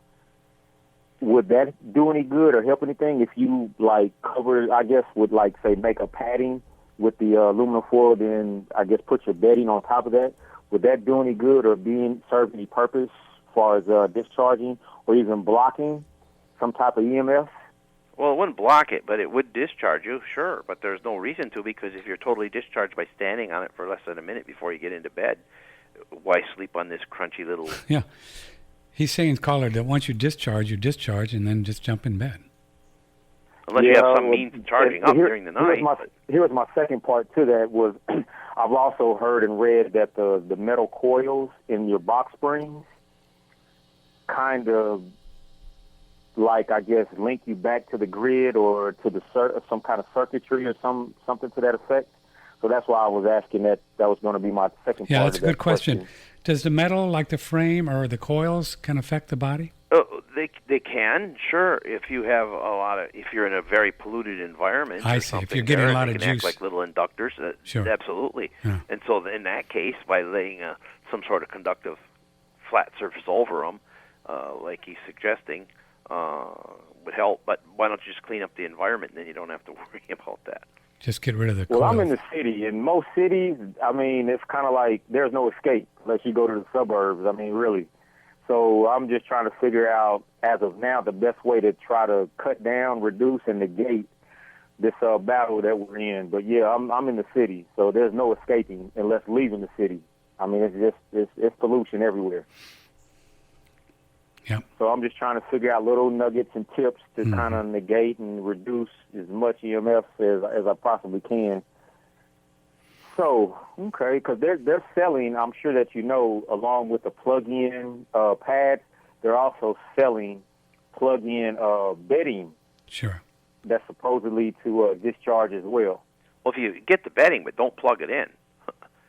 I get calls every day from people who bought these things where you plug them in and they sleep on them and they get so terribly sick. And you unplug them and their problems go away. And I'm sure Milham, he gets more calls than me. So these materials, like the silver and the sheets that the Ober used to sell or something, they might help you discharge. But just don't plug it in. Don't connect it to the ground. Just don't ground it in. Yeah, sure. Okay, that was my next question, because they have some also that you just, I guess like an extension cord of some sort, and you actually put into the ground, to the earth. Yeah, it's No, the same don't do thing. that. Same thing, yeah. Don't do that either. Okay. No, you can Okay. lay on the mat. It's good to lay on the mat, but not good to connect it to the earth. Those people have never taken a voltmeter and gone out and checked what's on the earth or what's on that building wire. They certainly wouldn't recommend it then. If they did that, they would never recommend it. Well, yeah, I started questioning that. Patrick, you had a guest on, an older gentleman that's been around for a long time in the field, I guess, maybe a year or two ago, and he was saying that as far as people trying to ground with earth, it's kind of useless because of the amount of electricity that's running through earth. And I think he had mentioned, like, even in country areas Yeah, where there's hardly no establishment. That's right. That was Sam Milham, and we've talked about him this morning. And Dave knows him, Okay, and they yeah. work. Yeah, Sam Milham, and we're going to get Sam back on sometime too. Okay, yeah, that's what got me away from putting the padding and cord into the ground. I'm like, okay, if that's the case, it's kind of like you're kind of defeating the purpose, recharging yourself up, basically, is what I was thinking. That's right. Well, I'm going to try this aluminum foil in my bedding and kind of see if I get better sleep, see how that actually works, because I'm right dead in the city. Yeah. So I know there's no way of getting away from the pollution unless you just actually get out of the city. So that's able to happen, I'm going to just experiment and kind of see what my body tells me, basically. And we'll talk about some things as far as protecting from some of the radio frequencies, cell phone towers and stuff, too, before we leave here, caller. Yeah, that'd be great. Okay. And if you can, on the low end also, for those who are like on a fixed low budget, kind of can be creative. Yeah. So say, just like you mentioned with the aluminum foil padding. That was great. But thank you. You guys have a great day, and keep up the great work, Patrick. Thank you. Yeah, trying to figure out some creative ways here. So, let's see. I think if he would just put some filters in his house, that would really help. Better instantly. Yeah. Yeah. So tell them about the filters. You got together with a fellow, Dr. Graham, out in California? Yes, he's Professor Emeritus from UC Berkeley. He has over 40 patents to his name. Wow. So he's, just an electrical genius, of this era. And we got together with him, and, we developed a filter that removes. First of all, we needed to know which frequencies are most biologically active, which ones cause the problem. So I made a trip to Russia, did some research with people, and actually the Russians made weapons with this stuff, so we found out which frequencies are the most biologically active, which ones we need to get rid of. And so we made this filter that take out between the 4 kilohertz and the 100 kilohertz. Actually, we start about 2 kilohertz, and it goes out beyond 150 kilohertz. And there's really anything else on the wires out there that are beyond that anyway. So, but we take that out, we get instant response. The pH in your saliva changes, the blood sugars change. You had Magdavis on, Milham on, the free radicals in your urine change. Dopamine levels change within 8 hours. And dopamine's how you feel. If you are depressed and you commit suicide, you have very low dopamine levels. Yeah. So dopamine's how you feel. Mental depression is a big thing, and it has nothing to do with being psychosomatic or something wrong. It has to do with your low dopamine levels. It's just like you have low blood sugar. You need to eat a candy bar or something. So these numbers are plotted against numbers. So it's been written up in peer-reviewed scientific journals. The filters work. You need to put them in your house. There's nobody that doesn't have dirty power somewhere. Even if you don't have any electronic devices yourself, you're getting it from the neighbors. And you can get a little meter, right? And you can plug in the meter. And I played around with this and gone to friends' homes and showed them. And you can get some really high readings, and you start plugging in these little filters. They're just little white things you plug in the wall. And if you plug them around, you can get this number down really low. What does the number mean? Well, what happened is we were in Asian countries, Europe, actually Russia and Kazakhstan. And what we did is they have standards already there and saying, okay, if you're above 2 kilohertz, that energy goes internal. And so they have levels, and it's 10 times less exposure levels if you go above 2 kilohertz because the energy is going internal. We use an oscilloscope. An oscilloscope is a very expensive item. Not anybody can afford to go out. Everybody can go out and buy an oscilloscope. So they said, look, we can't afford to give our health departments an oscilloscope and teach them how to use it.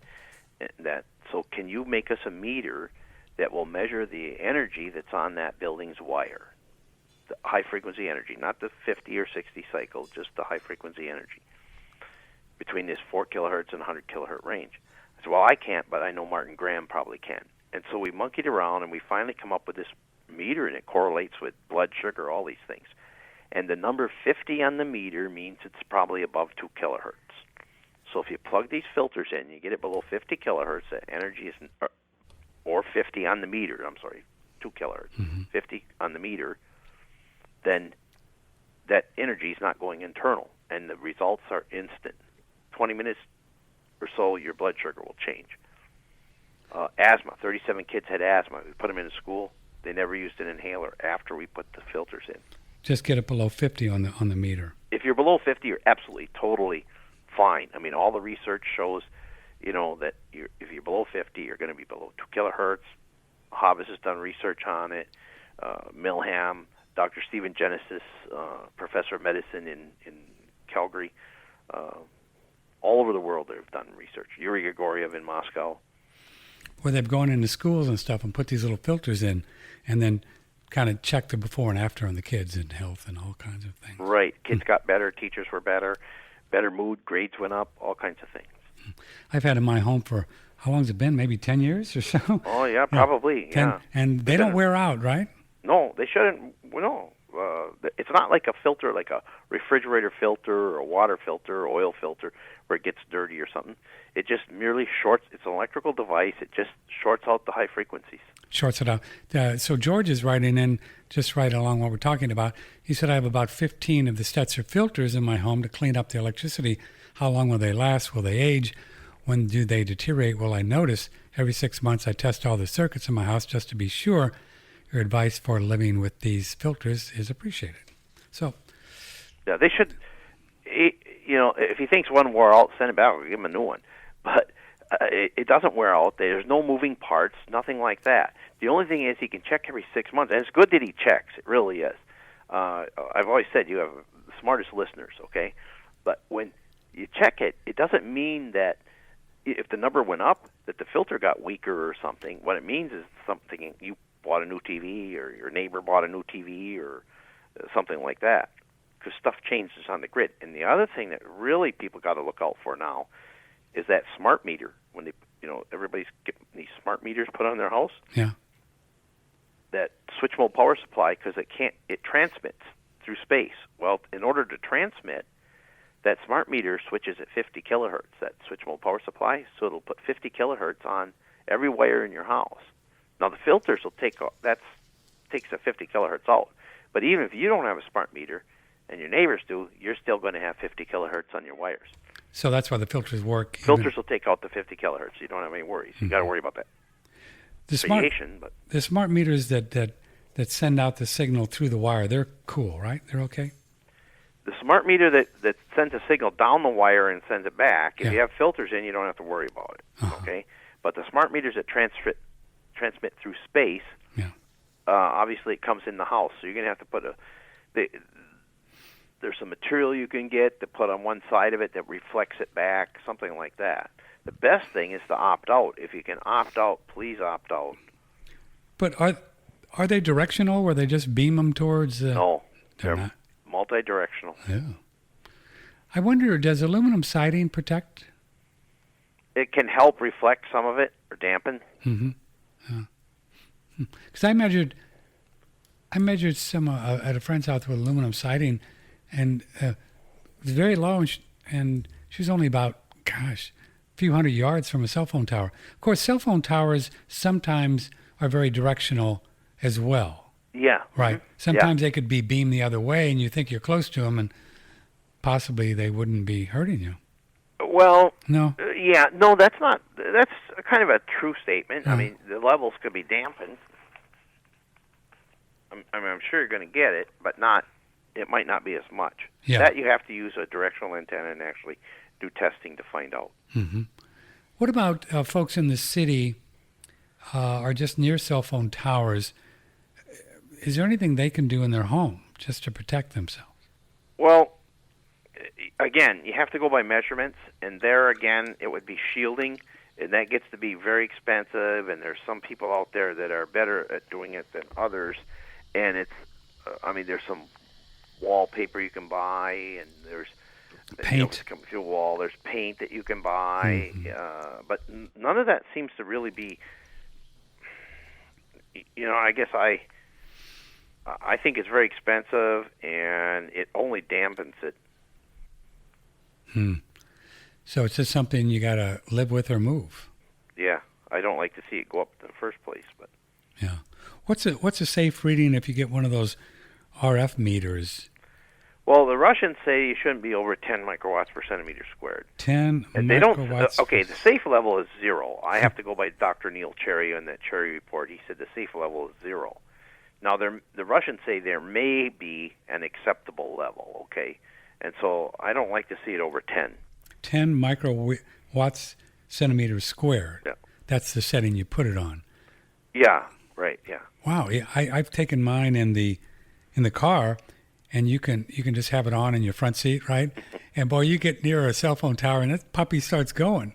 Yeah. It just starts going up. It gets really high. But like Wi-Fi, yeah. It'll be over 2,000. Wow. In your home from the router, if you go by the router or your computer that you have in your lap or your lap, Routers that get up to 2,000. Yeah. Man. Over. Yeah. Okay, tell folks, this is just amazing. Tell folks a story about the LED bulbs and the cow's milk production. Okay, the new people are going with LED now instead of the fluorescent. And farmers are putting in LED lights, but their milk production takes a big drop. First of all, the drivers create a lot of high-frequency energy, and they ground it, so that puts it on the ground wire, which comes back onto the barn floor. And so the milk production, cows are like a meter, and their milk production drops immediately. I mean, we're talking big drops. One guy had, they posted his herd, he had 3, which means you can't bring any more cows in or ship any cows out because there's something wrong and they don't want to, ship any out and give this disease to somebody else or whatever until they find out what it is. So they do. One guy had 3 cows die the same day. They all died of cancer. Wow. And they got the cancer from between November and March, that fast. And he had robotic milkers, and so they keep track of every cow and how much milk they produce. And the day he put the lights in is the day that the milk started falling. So we went and we took these lights, and you can measure it, and they put like 67.5 kilohertz back on the wires. They're putting high frequency back on the ground. So the new LEDs are not safe. And you can measure that? Yes, yeah. You have to use an oscilloscope, but you can measure it. Yes, you can actually get the actual frequencies and the energy. And of course, right away, the light manufacturers denied it. So then they brought engineers here, like from China and places like that. And so then when you show them on this scope, then they're saying, well, yeah, it's there, but it doesn't hurt you. Well, and one light manufacturer, we actually drew him the circuit and gave it to him and said, here's how you fix it. And so he said he was getting UL approval, but they didn't. And then he come back and said, well, we're not going to do it, because if we make this change, we'll be admitting that the other ones were bad. Yeah. Kind of like vaccine people, They're worried about liability. Yeah. So if they knew, they could actually make them so they'd be okay, but they just... Totally safe, yes. Wow. In fact, I was so upset, and that I said, well, look, if you guys aren't going to do it, I'll do it. So I made some prototypes, and we did some testing, and we went to one farmer, and we changed out his lights that were bothering his cows, and we put some lights in, prototypes, and it didn't knock his milk production down at all. I'll be done. And so we had that's being written up now, and it's going to be published. Well, I don't know if it'll be published or not. It'll be sent out for peer review. Certainly going to try to get it published in a peer-reviewed journal. So we'll eventually have to. I mean, we have a circuit that will clean this up. It's just put a filter on the front end. It's that simple. So the bulbs could be made, and they just don't get it. They can make it, yes. And can they make it safe? Yes. Is technology available to do it? And is it at a reasonable cost? The answer is yes, yes, yes. What kind of mojo is coming, current is coming from a cell phone against your head? Well, that's a lot of energy there, yeah. That's going to peg out that 2,000 microwatts per centimeter squared, yeah. Oh, so you put that little RF meter Well, up you there. can put it right up next to it, yeah. And boy, there's a lot, right? Yeah. There's a lot. But that's out in the gigahertz, and those frequencies they'll make you ill, but it's going to take a while. And then what about this thing where you talk about 5G? I know Austin's advertising, I don't know, Google 5G or 5 gigs, or I don't know. It's they're going to blanket the city, so everybody can be covered. That's not good. Probably not a good thing, right? No, it's like smog. I think Meg the Hobbits called it electrical smog. Yeah. We have no idea, I guess, what the long-term effects of all this stuff is, do we, really? Well, I think there's enough research. Dr. Neil Cherry, back in 1998, come out with the Cherry Report. That should be on the web available.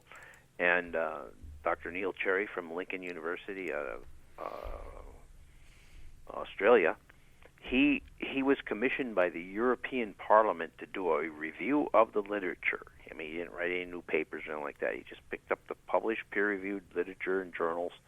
Not something that was published in a National Enquirer, but regular, good scientific medical journals.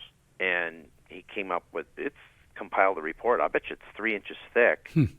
And there's nothing in there that says that any of this stuff is safe. Nothing in there. Here's an email for you, Dave Steltzer from Elke. Could Dave give advice on what type of paint shielding would be best for my situation? I live in a condo, 40 smart meters, 10 feet from my front door. Wow, I want to paint the exterior, but we're unsure what type of paint, what would be best. Confused. Let's see. She didn't say if they have an opt-out, but if you got 40 at your front door, I don't know what to do with that. You have any advice for Elke? Well, if she calls me or contacts me, directly, I can probably help her a little more because I probably need some more information. Yeah. But just by painting your house, the walls, there's wallpaper you can buy. There's things like that dampen it. Okay. I don't sell the wallpaper or anything like that here, but Les CMF out of New York or someplace like that would have it. But we'd want to know what we're looking at, what frequencies, and get some kind of little layout of what it looks like. There's some material you can buy if it's just like a wall that will reflect it very well. Okay, so maybe you don't need to do the paint and all that. But the problem is once this stuff is in there, it bounces off of your pots and pans, your stove, your refrigerator. So then if it's coming from the south side of the house, it hits the refrigerator on the north side of your room. You're getting it from both sides. It really bounces around. It's pretty bad stuff. So overall, do you think that this current in our body, regardless of where it's from, ground or whatever, all these different sources, is it a now experience for the body? So the body's getting some stress and whatever, we can kind of conjecture what's happening there, right? Whether with neurotransmitters or whatever, liver function. But it doesn't store, I guess it doesn't store in the body if you discharge every night. Right. Is that right? Yeah. Okay. If you discharge, it's not stored there. It's not stored. But we actually, stored would probably be a bad term, but it actually oscillates. It excites the electrons in your body. You actually have a current flow in your body, a movement, and then if you discharge, obviously, then the movement stops. But yes, you will hold the charge. Yeah. I can feel it sometimes. Oh no, after I come out of the studio. Yeah. After I come out of the studio, I close my eyes and do spiritual exercise or something. I can feel it. Moving. I believe you. So and we can measure it. And you can measure it. So I just need to be stepping on the aluminum foil a lot. Well, yeah, if you're in the studio and if you done now, I would go out and Yeah. stand on it for a minute. It doesn't. You don't have to be there for hours or Sure. something like that. Just a Sure. minute's all it's going to take in stocking feet or something, and you'll be fine. So standing on the tinfoil is actually better than standing on the ground. Yeah, because you made. Yeah. Jeez. Yeah. Oh, Yeah, man. because the tinfoil's like an equal potential plane. Yeah. It's like the bird sitting on the high line, right? Even though there's all kinds of voltage there, it doesn't get shocked because it's going to go. Any current that's on the ground, if you lay the tinfoil on the ground, any currents on there are going to stay on the tinfoil. It isn't going to come through your body. There must be a way when people are around a lot of electronics like I am to rig it up so it's not putting current in your body? Yeah, actually you could. You could make a very conductive surface. Oh, and set the equipment on this conductive surface, Yeah. like a metal or something, and then tie it into your feet and go ahead and then step on that. Yeah, if you have like a metal desk or a metal, some sort of conductive surface and then you bring it back down the wall or something and then out onto the floor. Yeah. Yeah. Then it's like the bird sitting on the high line, like an equal potential plane. Oh, that's why the birds don't get frosted. Yeah. Yeah, there's all kinds of current there, but it's not going through them. Because? Because their current takes the path of least resistance, and there's too much resistance in the bird as opposed to that inch or whatever it is part between their legs. Well, I hope the birds don't get onto this grounding technology. They could hurt themselves. Is the idea of energy vampires correct, writes an email, that you consume energy whenever something is plugged in, even if it's not on? That's right, yeah. Really? There's an electric field and a magnetic field. Absolutely, yeah.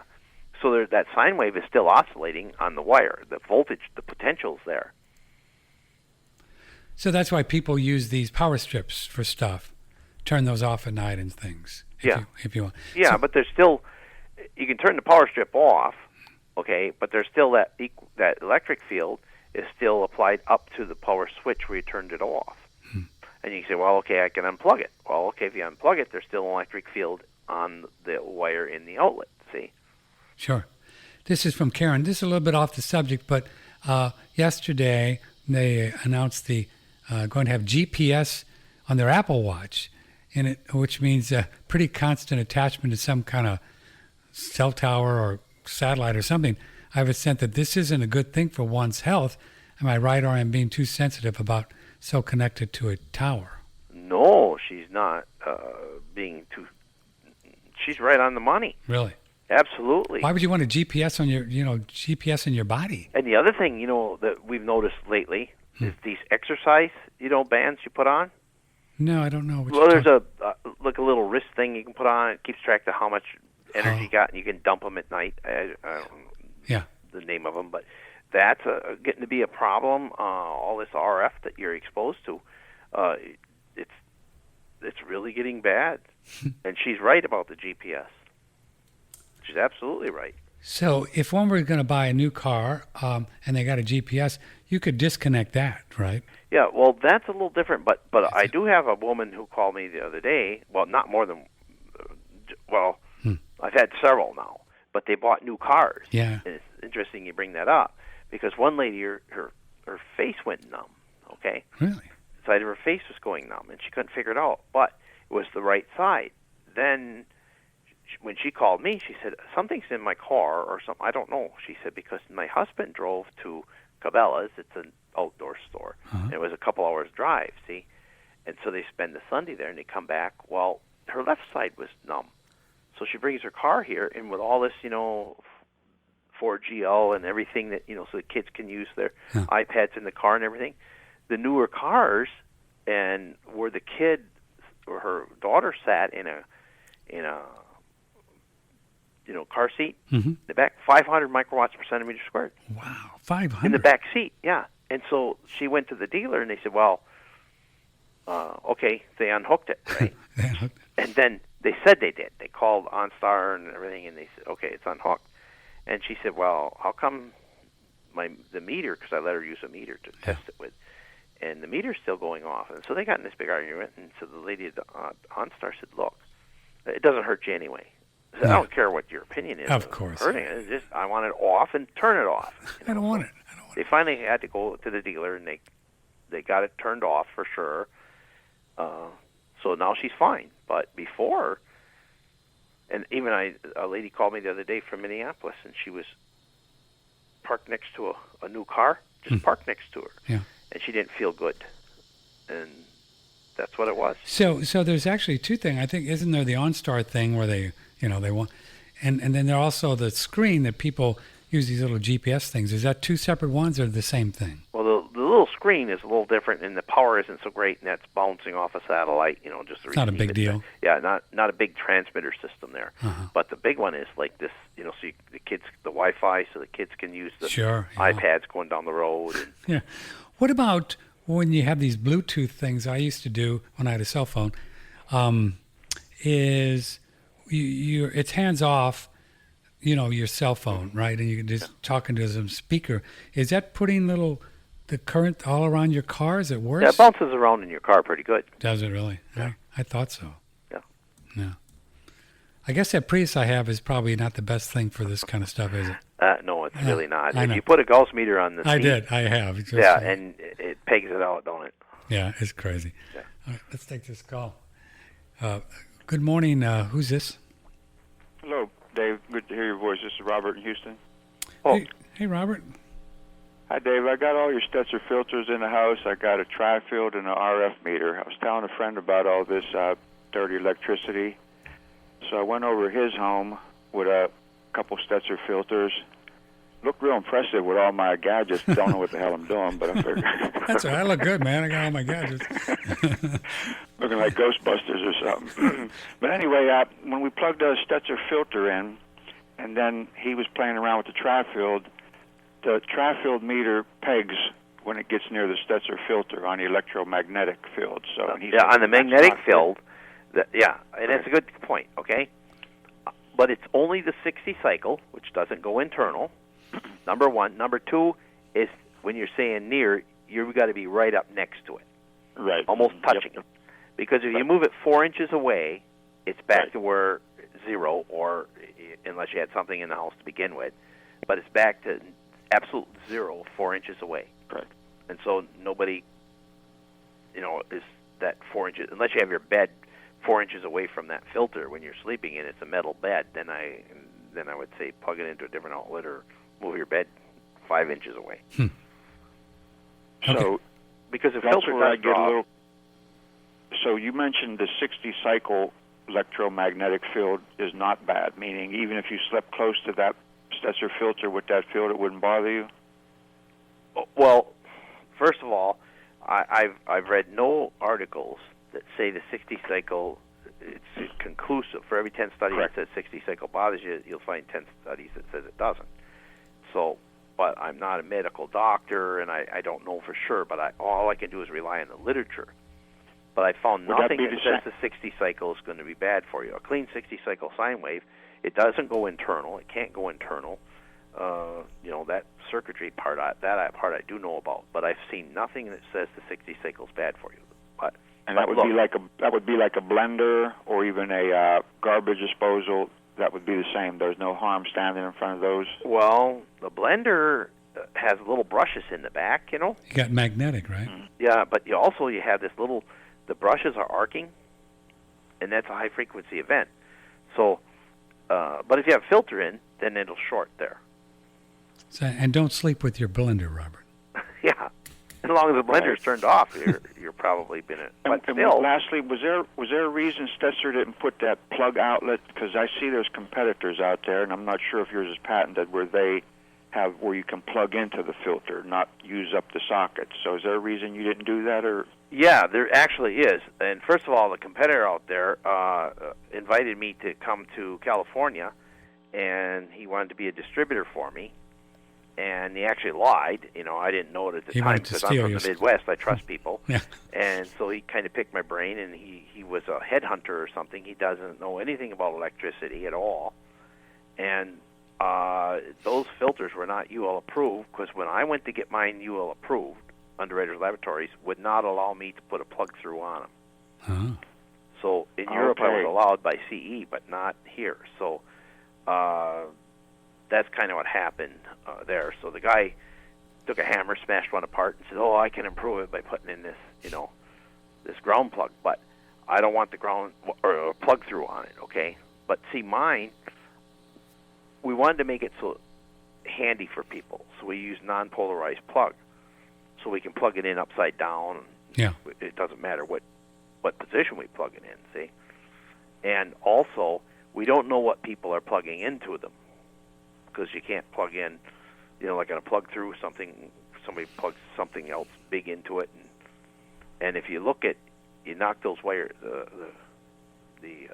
one of those filters apart that my competitor supposedly has, he's got like a number 18 gauge wire that, running to that other plug, which, you got 14 in your outlet, so, or 12, supposed to be now, so that's pretty small. So there's all kinds of things there that I don't agree with. But again, the guy has no electrical background, no electrical training, only what I told him, and he took a hammer, knocked it apart, and tried to do that. So call him up and ask him the same questions. He can't answer it. Yeah, all right, thank you. Okay. Here's an email for you. Very interesting show, guys. If I install a ground rod for the pure purpose of grounding my body while I sleep, can I add a filter like a ferrite bead on the wire between the ground and where I would touch it to eliminate the feedback from the ground current? Sounds like if I do not filter out the ground noise, it would not be truly grounding myself. Any trick to ground the rod length or plate depth? Also, what are his thoughts on grounding the aluminum siding to my home? I have no problem with grounding the aluminum siding, Yeah. Because it's connected there anyway, okay? But the problem is that don't go ahead and connect yourself to the earth in any way, shape, or form. Just don't do it. Yeah, just don't do it. The ferrite beads and all that, no, it's not going to block that, because you have a direct connection to this distorted AC sine wave that's going to come right in. Just get a voltmeter and measure it once. I'm going to do that. I'm going to do that. So I would just get any kind of wire at Home Depot, just what gauge? Yeah, some 14 gauge 14 or gauge. something. Yeah, 18 and just gauge. put two big screwdrivers, right, and put them in the ground and and just clip a voltmeter right in the center of the wire, and you can see how many volts. Yeah, or at one end, so you don't have to cut the wire. And what would be a safe reading? Zero. Oh, good. Good luck with that, probably. Okay, I'm going to go out there and do it just for fun. I'm going to do that. And you remember, your voltmeter is probably going to be reading RMS, which is root mean squared.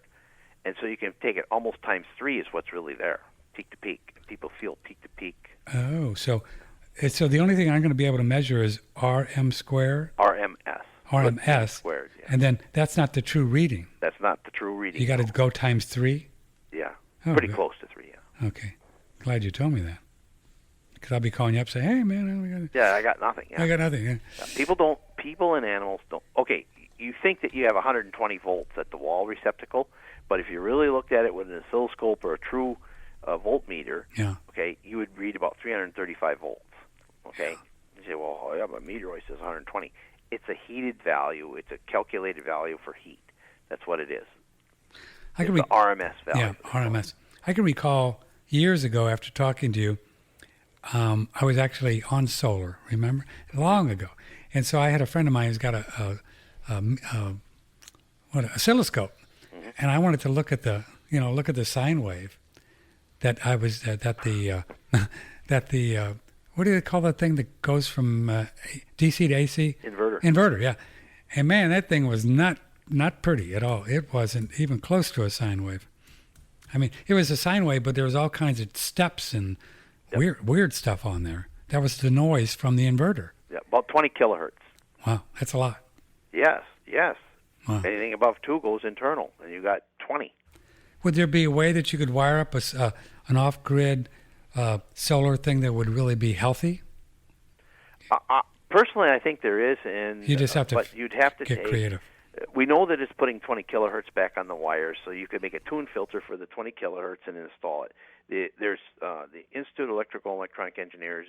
They've got a panel that has done research on this, and there's some papers written up on it, and telling how to do it. But the only problem is it would add some more money. Oh, sure. It all costs. But I've seen inverters, they actually advertise that they have a perfect sine wave. Pure sine wave? Yeah, well, I've seen the advertisement. You don't think so?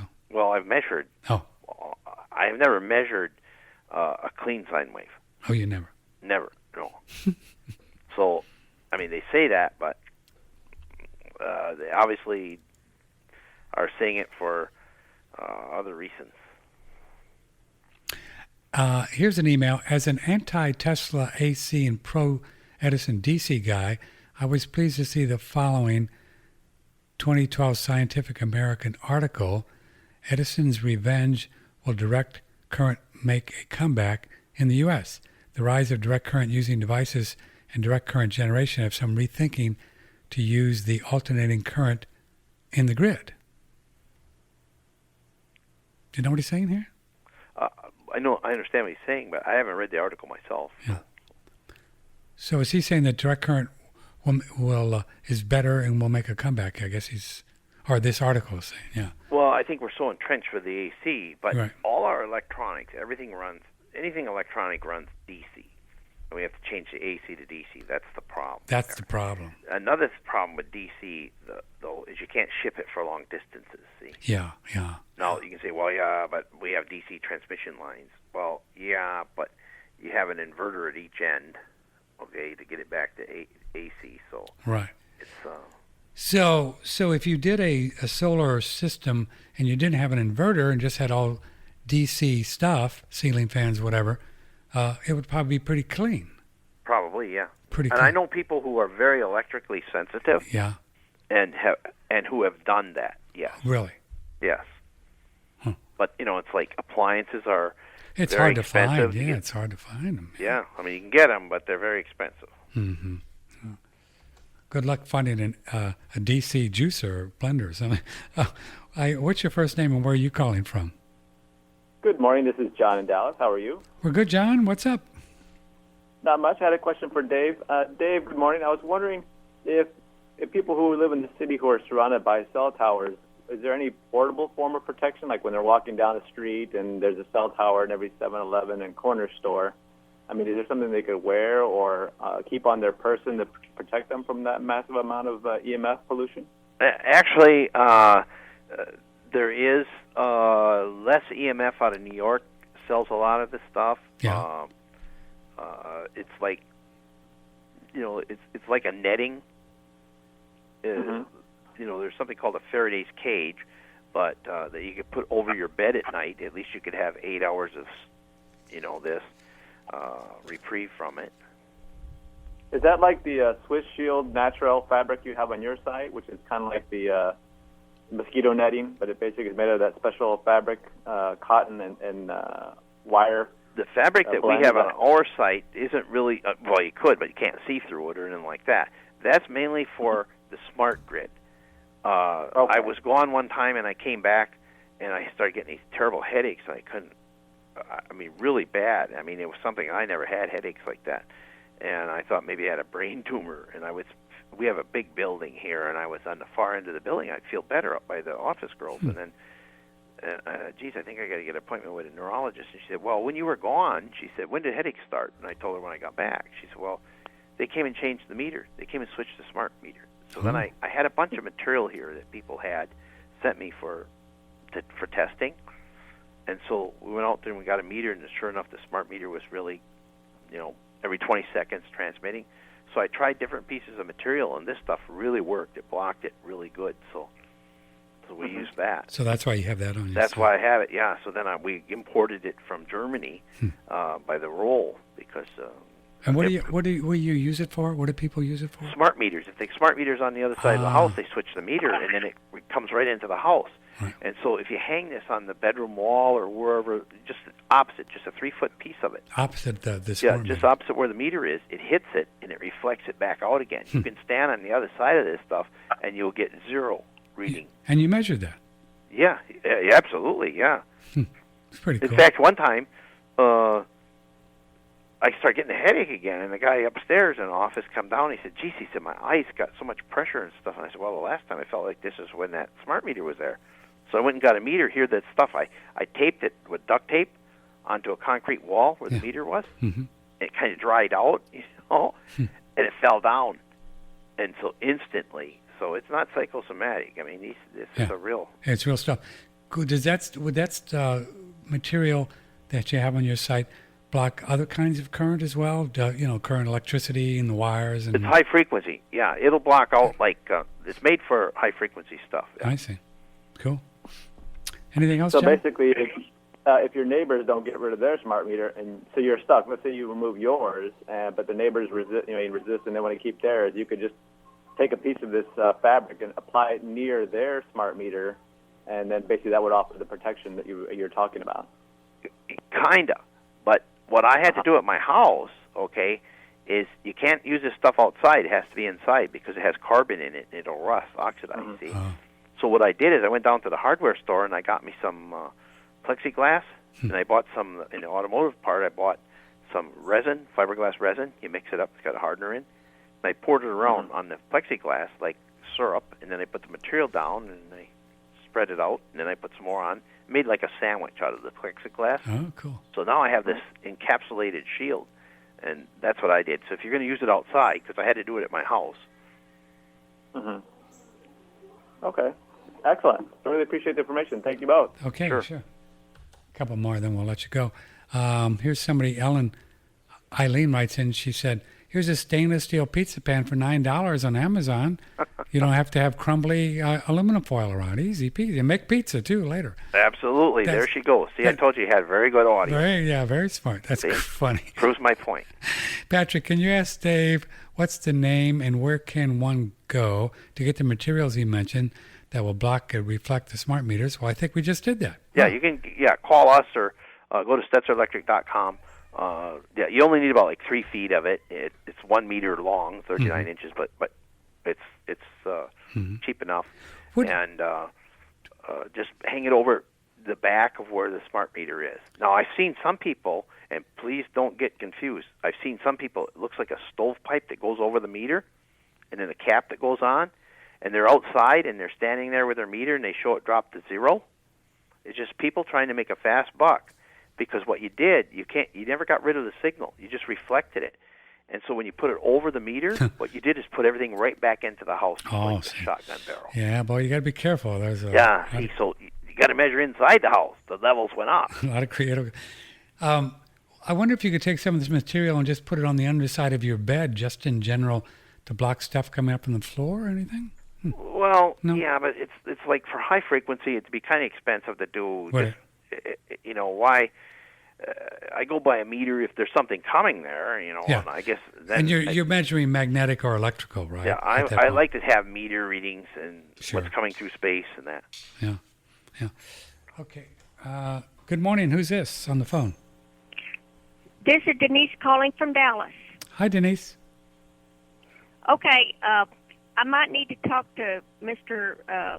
Steltzer later at some point, but this is basically, my situation. I've got the MS, which these nerve diseases are very sensitive to electricity. Right. I'm doing my best living in this nursing home. I've got this Kenrola scalar pyramid. I've got one of Mr. Seltzer's devices on my electrical outlet, and I don't know what else to do.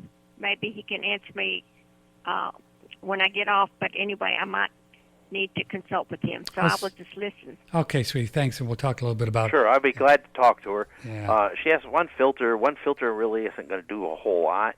You kind of need to make sure the room, and you got to go by that meter, so,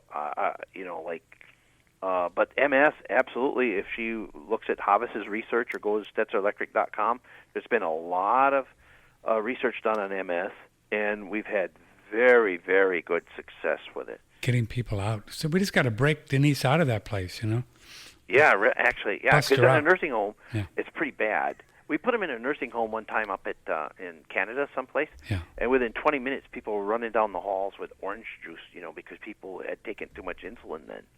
Really? Wow, man. I mean, their blood sugar changes that fast, about 20 minutes. But a nursing home is kind of a bad place with MS because you got all kinds of electronic monitors, equipment, energy-efficient lighting, all this stuff, and it's kind of really a polluted area.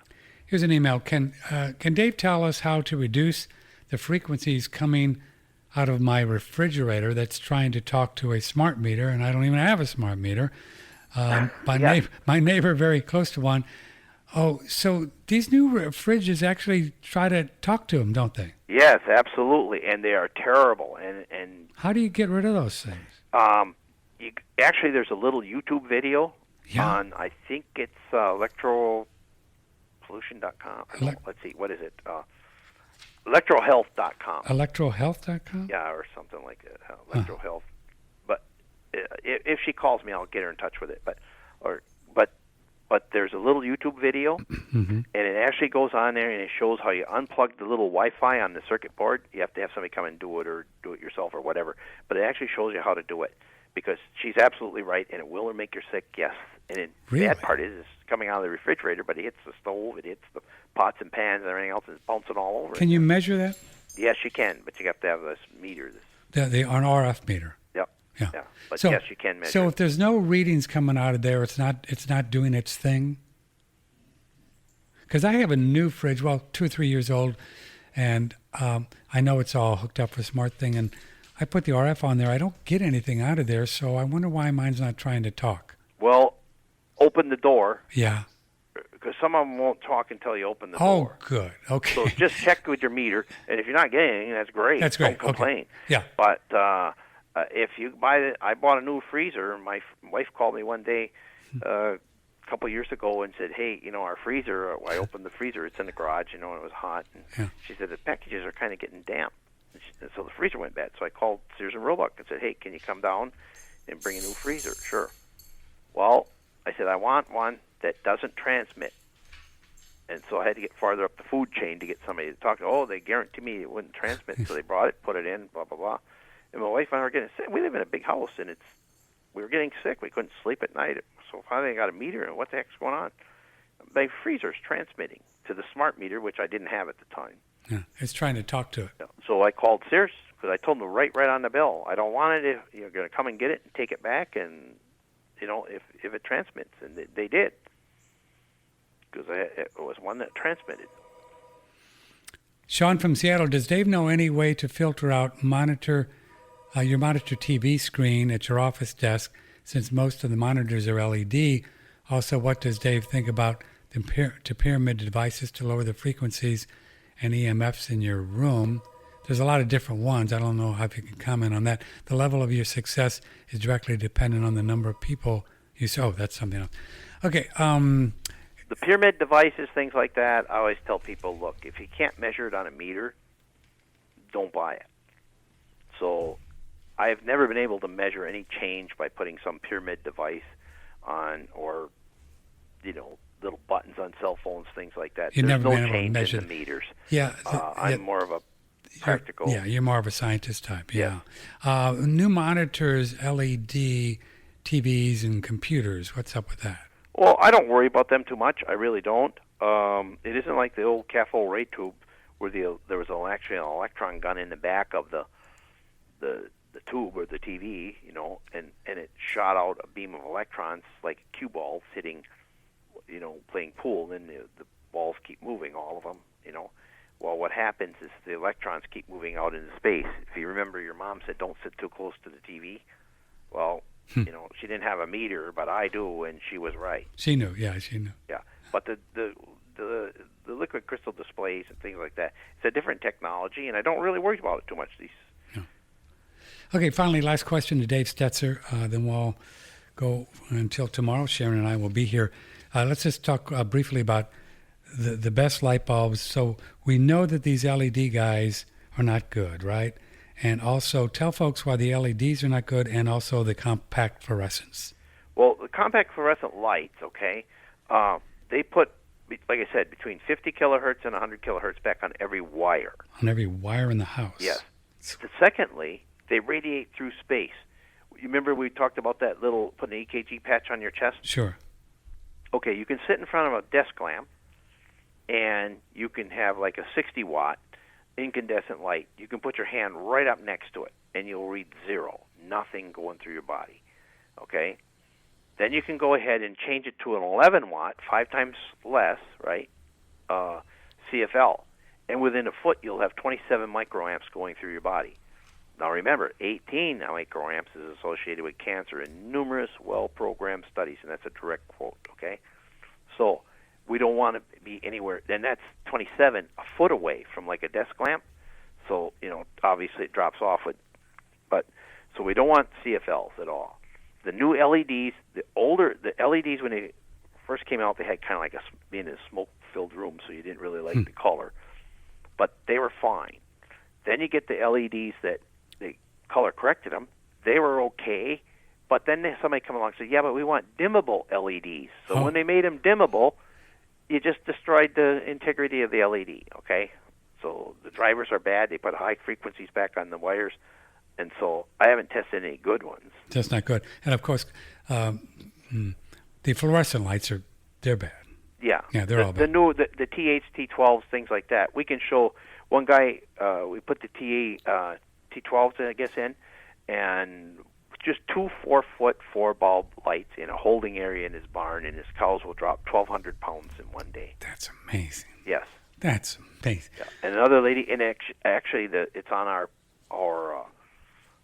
website. There's a paper that's published in a peer-reviewed journal about the cows, how when we put a permanent monitoring system in a barn, and this farm wife, she noticed that her cows were acting up at 3 in the morning, but they never acted up in the afternoon milking. They milk every 12 hours. It's so at 3 in the afternoon, but the lights weren't on. At 3 in the morning, the lights are on, see? So she turned the lights on and off, and she could see it on the scope. And when she turned them off, the milk production went up.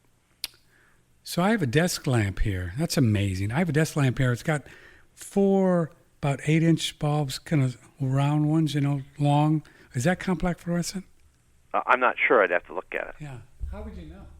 But if they look like the snake, that's the compact No, fluorescent. these are just straight. Yeah, I don't worry too much about it. But, you can always get one of those fluke meters and check it out. Check them. Yeah, I got to get a fluke meter thing here.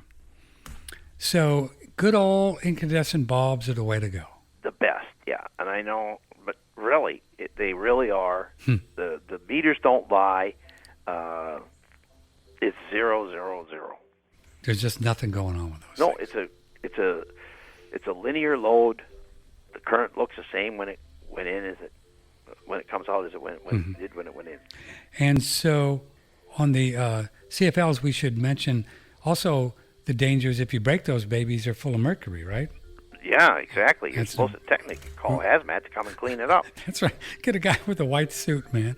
Come and clean up my CFL bulb. It's nuts. Well, Dave, I guess we've really covered a lot of territory today. Thanks for spending so much time with us. It was great fun, really. Yeah, thanks for having me. Yeah, it's always an enjoyable time with you. Well, very knowledgeable and. Well, that's our job here. We like to ask the best questions we can. So your website, if folks want to get these, so what they might do, if they want to really get a Graham Steltzer thing, right? Mm-hmm. So they can tell what they're doing. Maybe they could get some of their friends together, and then everybody could use it. Sure. Yeah. I mean, the meters last, and they're going to last forever. The meters are going to last forever, and then you could get together 3 or 4 people. They're not that expensive, but I mean, you could save some money, and then you could do your neighbors and and have them call. It's easier to call if you order online or something like that. We'll probably give you a deal if they just say you heard it on the Patrick Timpone Really? show or See, like they'll that. give you a deal. So if you go on SteltzerElectric.com and tell me you heard it on our show, and Dave will give you a deal. Yeah. And they have his phone number right there, and you call Dave and talk to him. And then I think that we should shouldn't we plug like less EMF? We don't have a financial interest, but there's a good company, aren't they? Actually, they are. Yeah. They got a lot of good stuff. Very knowledgeable. He's been doing it for a long time. Yeah. So it isn't like somebody who just tried to make knockoffs or something, Right. I mean, the guy's been in business for a long time, and he's very helpful, very knowledgeable, and he doesn't rip people off or anything like that. He doesn't sell you stuff you don't need. Yeah, he's got a lot of stuff. Emil, lessemf.com. Got a lot of stuff that Dave doesn't have. All right, fellow, thanks a lot. We'll keep in touch. Let us know when you break some new ground. Hey, thanks. Thank you, brother. Bye. Yep, bye. Dave Steltzer. Wow. Okay. Well, we'll see you tomorrow. Sharon and I will be here. And don't call me Sharon. She'll be here. And we'll do open phone Friday. Thanks for Lynn taking notes today while Sharon was busy getting guests. I love you all very much. Thanks for your ongoing support. And we'll see you tomorrow at 9 o'clock. We're going to do Open Phone Friday on OneRadioNetwork.com. Broadcasting from the beautiful Hill Country in Texas, this is OneRadioNetwork.com.